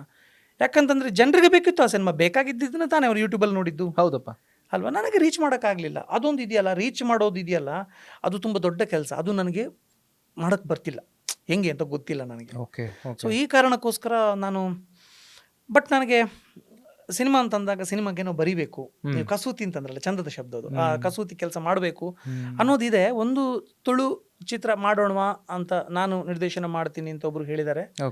ಸೊ ಆ ಬಗ್ಗೆ ಒಂದು ಕೆಲಸ ನಡೀತಿದೆ. ಬಟ್ ಅದು ನೋಡೋಣ, ಕಾಲ ಕುಡಿ ಬರಲಿ, ಹೇಳೋಣ ಆ ಬಗ್ಗೆ. Okay, right. ಈಗ ಇನ್ನು ಕ್ವಿಕ್ ಕ್ವೆಶನ್ಸ್ಗೆ ಬರೋದಕ್ಕಿಂತ ಮುಂಚೆ ನಾನು ಕೇಳ್ಪಟ್ಟಿದ್ದೆ ನಿಮಗೆ ಬಿಗ್ ಬಾಸ್ ಇಂದ ಆಫರ್ ಕೂಡ ಬಂದಿತ್ತು. ನೀವು ಮೇ ಬಿ ಅಲ್ಲಿ ಹೋಗಿದ್ದಿದ್ರೆ ನನ್ಗನ್ಸೋದು ಒಂದೇ ವಾರಕ್ಕೆ ವಾಪಸ್ ಬರ್ತಿದ್ದೆ. ಯಾಕೆ?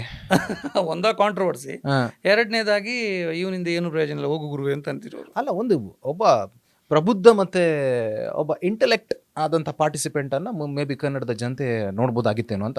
ಒಂದು ವಾರನೋ ಒಂದು ತಿಂಗಳು ಅದು ಬೇರೆ ವಿಚಾರ. ಬಟ್ ಐ ಥಿಂಕ್ ಹೋಗ್ಬೋದಾಗಿತ್ತು, ಅಥವಾ ಅಲ್ಲಿ ಹೋದರೆ ನಿಮ್ಗೆ ಹೆಸರು ಎಲ್ಲ ಅದು ಇಲ್ಲ. ಅದು ನನ್ನ ಇಷ್ಟದ ಕೆಲಸ ಅಲ್ಲ. ಅಂದರೆ ಓದೋರ್ದೆಲ್ಲ ತಪ್ಪು ಅಂತಲ್ಲ. ನಮ್ಮ ರೂಪೇಶ್ ಶೆಟ್ಟಿ ಹೋಗಿ ಗೆದ್ದೇ ಬಂದರು, ಎರಡು ಹೌದು, OTT ಇದು ಗೆದ್ರು, ಇದು ಗೆದ್ಬಿಟ್ರು. ಅದು ಸಾಮಾನ್ಯರಿಗೆ ಆಗುವಂಥದ್ದಲ್ಲ, ಸಸ್ಟೇನ್ ಆಗುವಂಥದ್ದು ಇದೆಯಲ್ಲ, ಅಲ್ಲ, ದೊಡ್ಡ ಸಾಧನೆ, ಸಾಧನೆ ಅದು, ನಿಜವಾಗ್ಲೂ ಸಾಧನೆ. ಬಟ್ ನನಗೆ ಕಾಲ್ ಬಂದಾಗ ನನಗೆ ಅನಿಸಿದ್ದನ್ನು ನಾನು ಹೇಳಿದ್ದೆ. ನನಗೆ ಕಾಲ್ ಬಂದಾಗ ನನ್ನ ಮಗಳಿಗೆ 4 ವರ್ಷ, ನಾನು ಒಳಗಡೆ ಇದ್ದೀನಿ ಅನ್ನೋ ಕಾರಣಕ್ಕೋಸ್ಕರ ನನ್ನ ಹೆಂಡತಿ ಕೂತು ನೋಡ್ತಾಳೆ. ನನ್ನ ಹೆಂಡತಿ ನೋಡ್ತಾಳೆ ಅನ್ನೋ ಕಾರಣಕ್ಕೋಸ್ಕರ 4 ವರ್ಷದ ಪಾಪು ನೋಡ್ತಾಳೆ. ನನ್ನ 4 ವರ್ಷದ ಪಾಪು ನೋಡೋ ಶೋ ಅದಲ್ಲ ಅಂತ ಅನಿಸ್ತು ನನಗೆ ಅವಿ. ಎಷ್ಟೇ ಸಿಂಪಲ್, ನನ್ನ ದುಡ್ಡಿಗೆ, ನನ್ನ ಹೆಸರಿಗೆ. ಆಮೇಲೆ ನನಗೇನು ಗೊತ್ತವಿ, ನನಗೆ ಒಂದು ಗೆಳೆತನ ಮಾಡಿಕೊಳ್ಳೋದು, ನಾನು ಎಲ್ಲರ ಜೊತೆ ಪ್ರೀತಿಯಿಂದ ಮಾತಾಡ್ತೀನಿ. ಗೆಳೆತನ ಅಂತ ಕೇಳಿದರೆ ಗೊತ್ತಿಲ್ಲ ನನಗೆ, ಬಟ್ ಆದ ಗೆಳೆತನ ನಂಗೆ ಮುರಿಬಾರ್ದದು. ಮುರಿದ್ರೆ ತೀರಾ ಹರ್ಟ್ ಆಗಿಬಿಡುತ್ತೆ. ಎಕ್ಸಾಕ್ಟ್ಲಿ. ನಾನು ಬಿಗ್ ಬಾಸ್ ಒಳಗಡೆ ಹೋದಾಗ ಎಷ್ಟು 16 ಜನ ಇದ್ದರೆ ಅವರೆಲ್ಲ ಹೆಗಲಿಗೆ ಹಾಕೊಂಡು ಹೋಗೋದು. ಅಲ್ಲಿ ಹೋದಾಗ ನನ್ನ ಇರುವಿಕೆಗೆ ನಾನು ಜಗಳ ಮಾಡೋದು, ಇದು ನನಗೆ ಆಗಬರುವಂಥದ್ದಲ್ಲ ಅಂತ ನಂಗೆ ಅನಿಸ್ತು. ಇದು ನಂದು ತಪ್ಪಿರ್ಬೋದು. Okay okay. ಈಗ ಮತ್ತೆ ಅವ್ರದ್ದು ಮಾಡಿಲ್ವಾ ಇವ್ರು ಮಾಡಿಲ್ವಾ, ಅದು ನಾನು ಹೇಳಿದ್ನಲ್ಲ, ಅದು ಸಾಮಾನ್ಯರಿಗೆ ಆಗುವಂಥದ್ದು ಅಲ್ವೇ ಅಲ್ಲ. ನನ್ನಂಥ ಸಾಮಾನ್ಯರಿಗೆ ದೇವರಣಿಗೆ ಸಾಧ್ಯ ಇಲ್ಲ ಅದು. ಹಾಗಾಗಿ ನಾನು ಹೋಗಲಿಲ್ಲ ಅಷ್ಟೇ.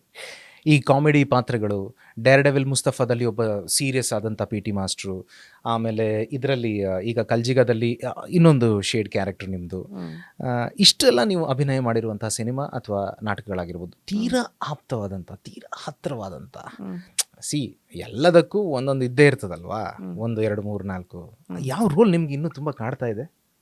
ನನಗೆ ಗೊತ್ತಿಲ್ಲ ಅವಿ, ಬಟ್ ನನಗೆ ಸಿಕ್ಕಿಲ್ಲ ಅಂತ ಅಂತೀನಿ.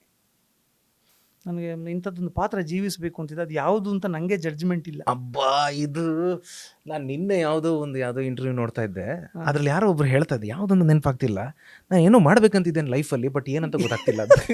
ಎಂಥ ಕನ್ಫ್ಯೂಷನ್ ಅಲ್ವಾ ಕರ್ಮ, ದೊಡ್ಡ ಕನ್ಫ್ಯೂಷನ್ ಅದು, ಎಂತಂತ ಗೊತ್ತಾಗ್ತಿಲ್ಲ ಅಂತ. ಸೊ ನಿಮಗೂ ಹಾಗೆ ದೇವರನಿಗೂ ನನಗೆ ಗೊತ್ತಿಲ್ಲ. ಉತ್ತರ ಸಿಕ್ತು. ಇನ್ನೀಗ ಮುಂದಕ್ಕೆ ಹೋಗುವ. ಈಗ ಕ್ವಿಕ್ ಆಗಿ ಕ್ವಶನ್ಸ್ ಕೇಳ್ತೇನೆ, ಟಕ್ ಟಕ್ ಅಂತ ಆನ್ಸರ್ ಕೊಡ್ಬೇಕು. ನಾವು ಆ್ಯಕ್ಚುಲಿ ಮಾತಾಡ್ತಾ ಸುಮಾರು 45 ನಿಮಿಷ ಆಯ್ತು ಮಾರ್ರೆ, 40 ಗೊತ್ತೇ ಆಗಲಿಲ್ಲ ಅದು. ಹೌದು, ಹಾಗೆ ಕಣ್ಣಲ್ಲಿ ನೀರು ಬರ್ತಿದೆ ನಿಮ್ಮದು, ಇಲ್ವಾ? ಇಲ್ಲಪ್ಪ. ಈಗ ನಿಮ್ಮ ವಾಟ್ಸ್ಆ್ಯಪ್ ಬಯೋ ಇದೆಯಲ್ಲ, ಅದರಲ್ಲಿ ನೀವು ಭಾಳ ಸಮಯದಿಂದ ಬರ್ಕೊಂಡಿದ್ದೀರಿ, ಬುದ್ಧನಾಗಲು ಬುದ್ಧಿ ಬಿಡುತ್ತಿಲ್ಲ ಅಂತ. ಏನಿದು ಈ ಪ್ರಶ್ನೆನ ಮೊನ್ನೆ ನನ್ನ ದುಬೈ ಅವರೊಬ್ರು ಮೆಲ್ವಿನ್ ಅಂತ ಒಬ್ರು ಆಪ್ತರಿದ್ದಾರೆ, ಹಿರಿಯವರು.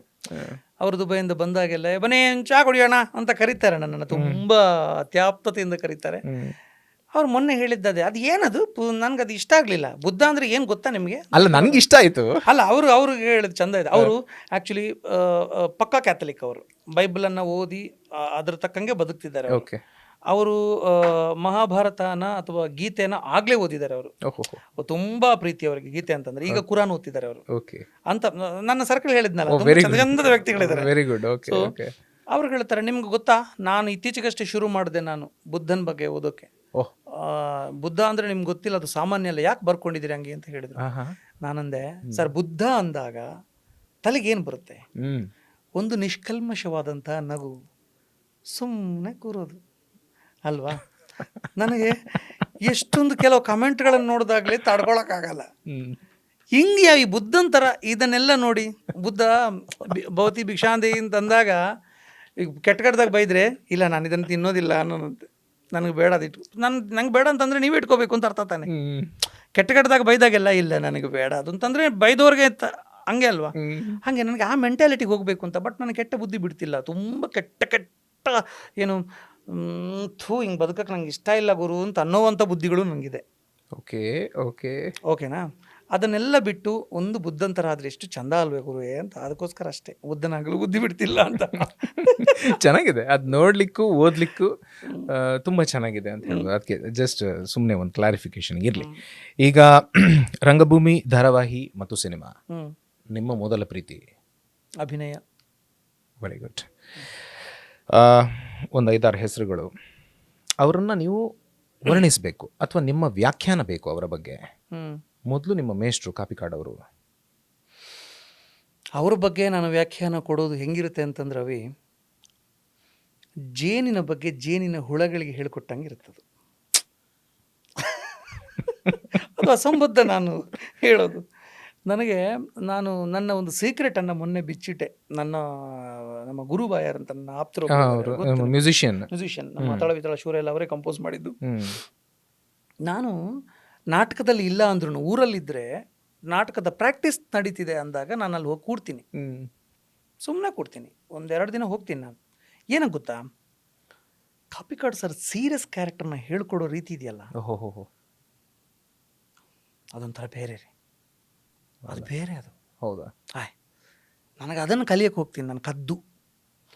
ಇವ್ನು ಯಾಕೆ ಬಂದ ಗುರು ಇಲ್ಲಿ ಅಂತಂದ್ರೂ ನಂಗೆ ಪರವಾಗಿಲ್ಲ, ನೀನು ಏನು ಬೇಕಾದ್ರೂ ಹೇಳು, ನನಗೇನೋ ಕಲಿಯೋದಿದ್ದೆ, ನಾನು ಅದಕ್ಕೆ ಬಂದಿದ್ದೀನಿ ಅಷ್ಟೇ. ಓಕೆ. ಅದು ಆಮೇಲೆ ಸಿಗಲ್ಲ, ಪ್ರಾಕ್ಟೀಸಲ್ಲಿ ಮಾತ್ರ ಸಿಗೋದು. ಸ್ಟೇಜಲ್ಲಿ ಅವ್ರು ಹೇಳ್ಕೊಟ್ಟಂಗೆ ಬಂದಿಲ್ಲ ಅಂತಂದ್ರು, ನಿನ್ನ ಹಣೆ ಬರೋ ಇಷ್ಟೇ, ಬಿಟ್ಟಾಕು, ಸರಿ ನೀನು ಮಾಡಿದ್ದೆ ಸರಿ ಅಂತ ಬಿಟ್ಬಿಡ್ತಾರೆ ಅವರು. ಅವ್ರ ಕಾಮಿಡಿ ಅದೆಲ್ಲ ನೋಡಿದ್ದೀವಿ ನಾವು. ಬಿಟ್ಟಾಕಿ ಇದೇ ಬೇಕಿತ್ತು. ಐ ಥಿಂಕ್ ಇದೇ ಏನೋ, ಇಲ್ಲೇನೋ ಒಂದು ಹೊಸ್ತಿದೆ.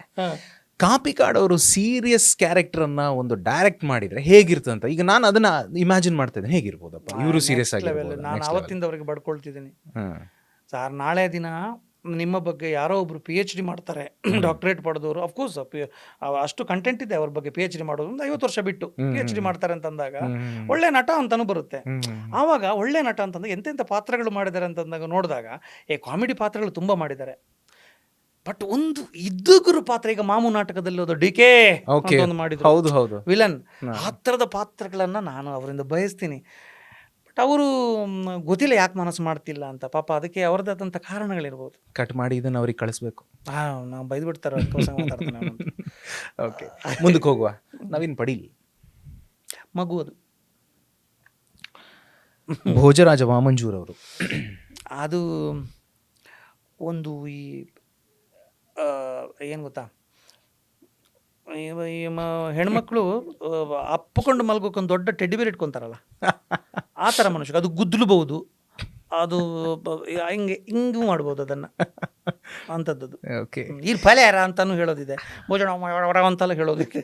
ಓಕೆ, ವಿಜಯ್ ಕುಮಾರ್ ಕೊಡಿಯಾಲ್ ಬೈಲ್ ಅವರು. ಕೊಡಿಯಾಲ್ ಬೈಲ್ ಅನ್ನೋದು ಅದೊಂದು ಮನುಷ್ಯ ಹೆಂಗೆ ಮರೆ, ಒಂದು ಫೀನಿಕ್ಸ್ ಇದು. ಒಮ್ಮೊಮ್ಮೆ ಎಲ್ಲಿ ಹೋದ್ರು ಅಂತಾನೆ ಇರಲ್ಲ, ಟಕ್ ಅಂತ ಬಂದು ಅಲ್ಲೋದ್ರು ಗುರು ಅಂತ ಸಡನ್ ಆಗಿ ಬರ್ತಾರೆ. ಹೌದು, ಕಲಿಯೋದು ತುಂಬಾ ಇದೆ. ನಾನು ಏಸ ಮಾಡಿದಾಗ ಅದ್ರದ್ದು ಟೈಟಲ್ದು ಸ್ವಲ್ಪ ಕಾಂಟ್ರವರ್ಸಿ ಆಗಿತ್ತು. ಬಂದು ಚೇಂಬರ್ ಅಲ್ಲಿ ಕೂತು ಆಯಪ್ಪ ಮಾತಾಡಿದ ರೀತಿ ಇದೆಯಲ್ಲ, ಆಯಪ್ಪ ಅಂತ ಹೇಳಿದ್ರೆ ಅದು ಅದು ಇದಕ್ಕೆಲ್ಲ ಬೆಂಗಳೂರು ಭಾಷೆ ಮಾತಾಡ್ಕೋತಾರೆ ಕೆಡ್ದಾಗ ಅನ್ಸುತ್ತೆ.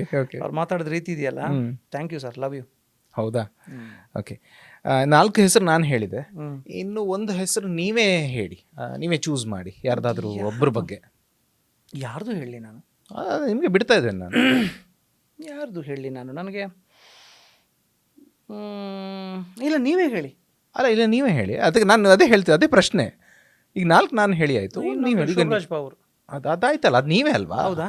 ಹೌದಾ? ಅಲ್ಲ, ಸ್ವಲ್ಪ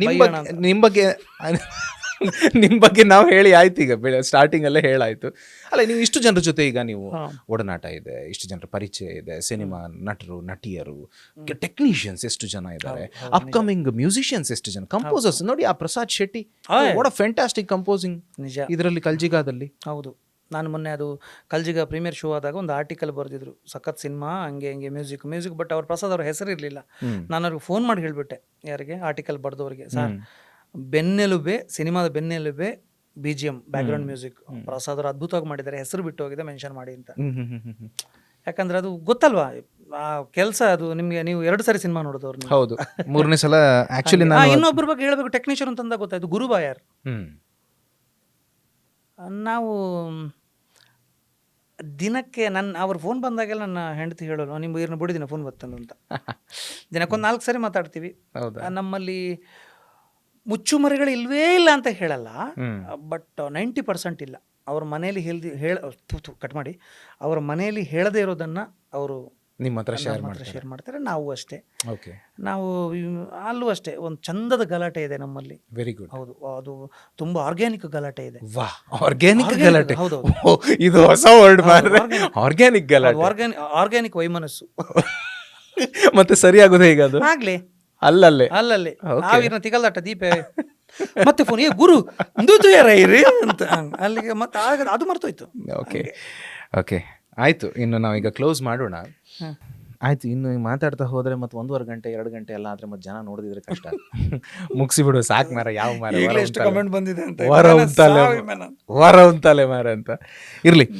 ಶೋಭೀಗ, ನನ್ಗೆ ಗೊತ್ತು ನಿಮಗೆ ತುಂಬ ಸಿನಿಮಾದ ಸಾಹಿತ್ಯ ಮತ್ತು ಓದು, ಮತ್ತು ಓದುವಾಗ ಅಲ್ಲಿ ಕೆಲವು ಅಂಡರ್ಲೈನ್ಸ್ ಮಾಡುವಂಥದ್ದು ಅಥವಾ ಕೆಲವು ಇತ್ಯಾದಿಗಳೆಲ್ಲ ನಿಮ್ಗೆ ತುಂಬ ಇಷ್ಟ ಇದೆ ಅಂತ ನನಗೆ ಗೊತ್ತಿದೆ. ನನಗೆ ಒಂದು ಕವನವನ್ನು ನಿಮ್ಮಿಂದ ಕೇಳುವಂಥ ಒಂದು ಆಸೆ ಇದೆ.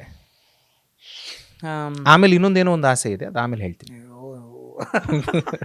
ಮನುಷ್ಯನಿಗೆ ಆಸೆ ಇರಬೇಕಂತೆ ಸರ್. ಕರೆಕ್ಟ್. ಇಂಥದ್ದೆಲ್ಲ ಇದ್ರೆ ಅಡ್ಡಿಲ್ಲ, ತೊಂದರೆ ಇಲ್ಲ. ಕೆಟ್ಟ ಆಸೆ ಇರ. ಹೇಳಿ. ಇದು ಇವರಿಗೆ, ಓಕೆನಾ? ಇದು ಇವರಿಗೆ. ಮುಚ್ಚುಮರೆಯಿಲ್ಲದೆ ನಿನ್ನ ಮುಂದೆಲ್ಲವನು ಬಿಚ್ಚಿಡುವೆನೋ ಗುರುವೇ, ಅಂತರಾತ್ಮ. ಪಾಪವಿದೆ ಪುಣ್ಯವಿದೆ, ನರಕವಿದೆ ನಾಕವಿದೆ, ಸ್ವೀಕರಿಸೋ ಗುರುವೇ ಅಂತರಾತ್ಮ. ಕೊನೆಗೆ ರಾಗ ತಾಳ ಲಯ ಎಲ್ಲ ತಪ್ಪದೆ ಕ್ಷಮೆ ಇರಲಿ. ಎಲ್ಲವೂ ತೆರೆದ ಪುಸ್ತಕ ಆಗಿರೋಕ್ಕೆ ಇಷ್ಟ ನಿಮ್ಮ ಮುಂದೆ.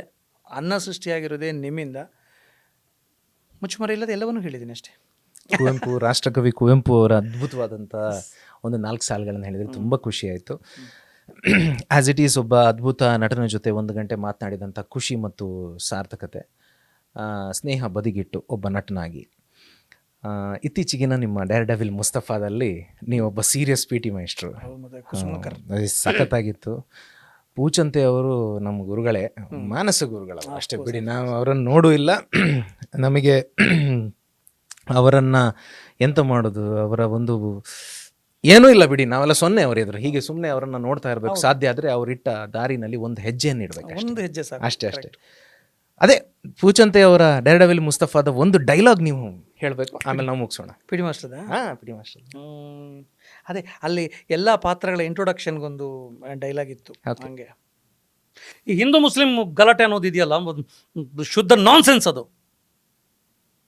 ನೋಡೋಣ ಬನ್ರಿ, ನಾನು ಬರ್ತೀನಿ, ನಮ್ಮ ಹುಡುಗರನ್ನು ಕರ್ಕೊಂಡ್ಬರ್ತೀನಿ, ನೋಡೋಣ ಏನಾಗುತ್ತೆ ಅಂತ.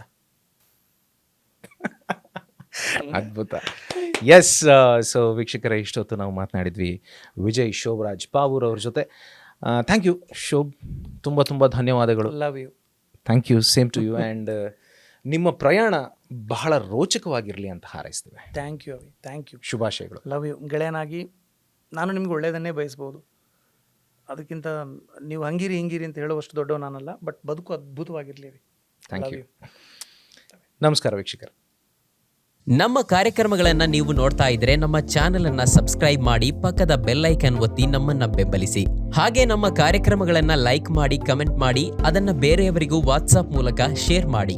ನೀವು ಹೀಗೆ ಮಾಡಿದಾಗ ನಮ್ಮ ಚಾನೆಲ್ ಇನ್ನಷ್ಟು ಮತ್ತಷ್ಟು ಜನರಿಗೆ ತಲುಪಲು ನೀವು ನಮ್ಮೊಂದಿಗೆ ಸಹಕರಿಸಿದ ಹಾಗಾಗುತ್ತೆ. ಇದು ನೀವು ಯಾವುದೇ ಖರ್ಚಿಲ್ಲದೆ ಕೆಲವೇ ಸೆಕೆಂಡುಗಳಲ್ಲಿ ನೀಡಬಹುದಾದ ಸಹಕಾರ. ಧನ್ಯವಾದಗಳು.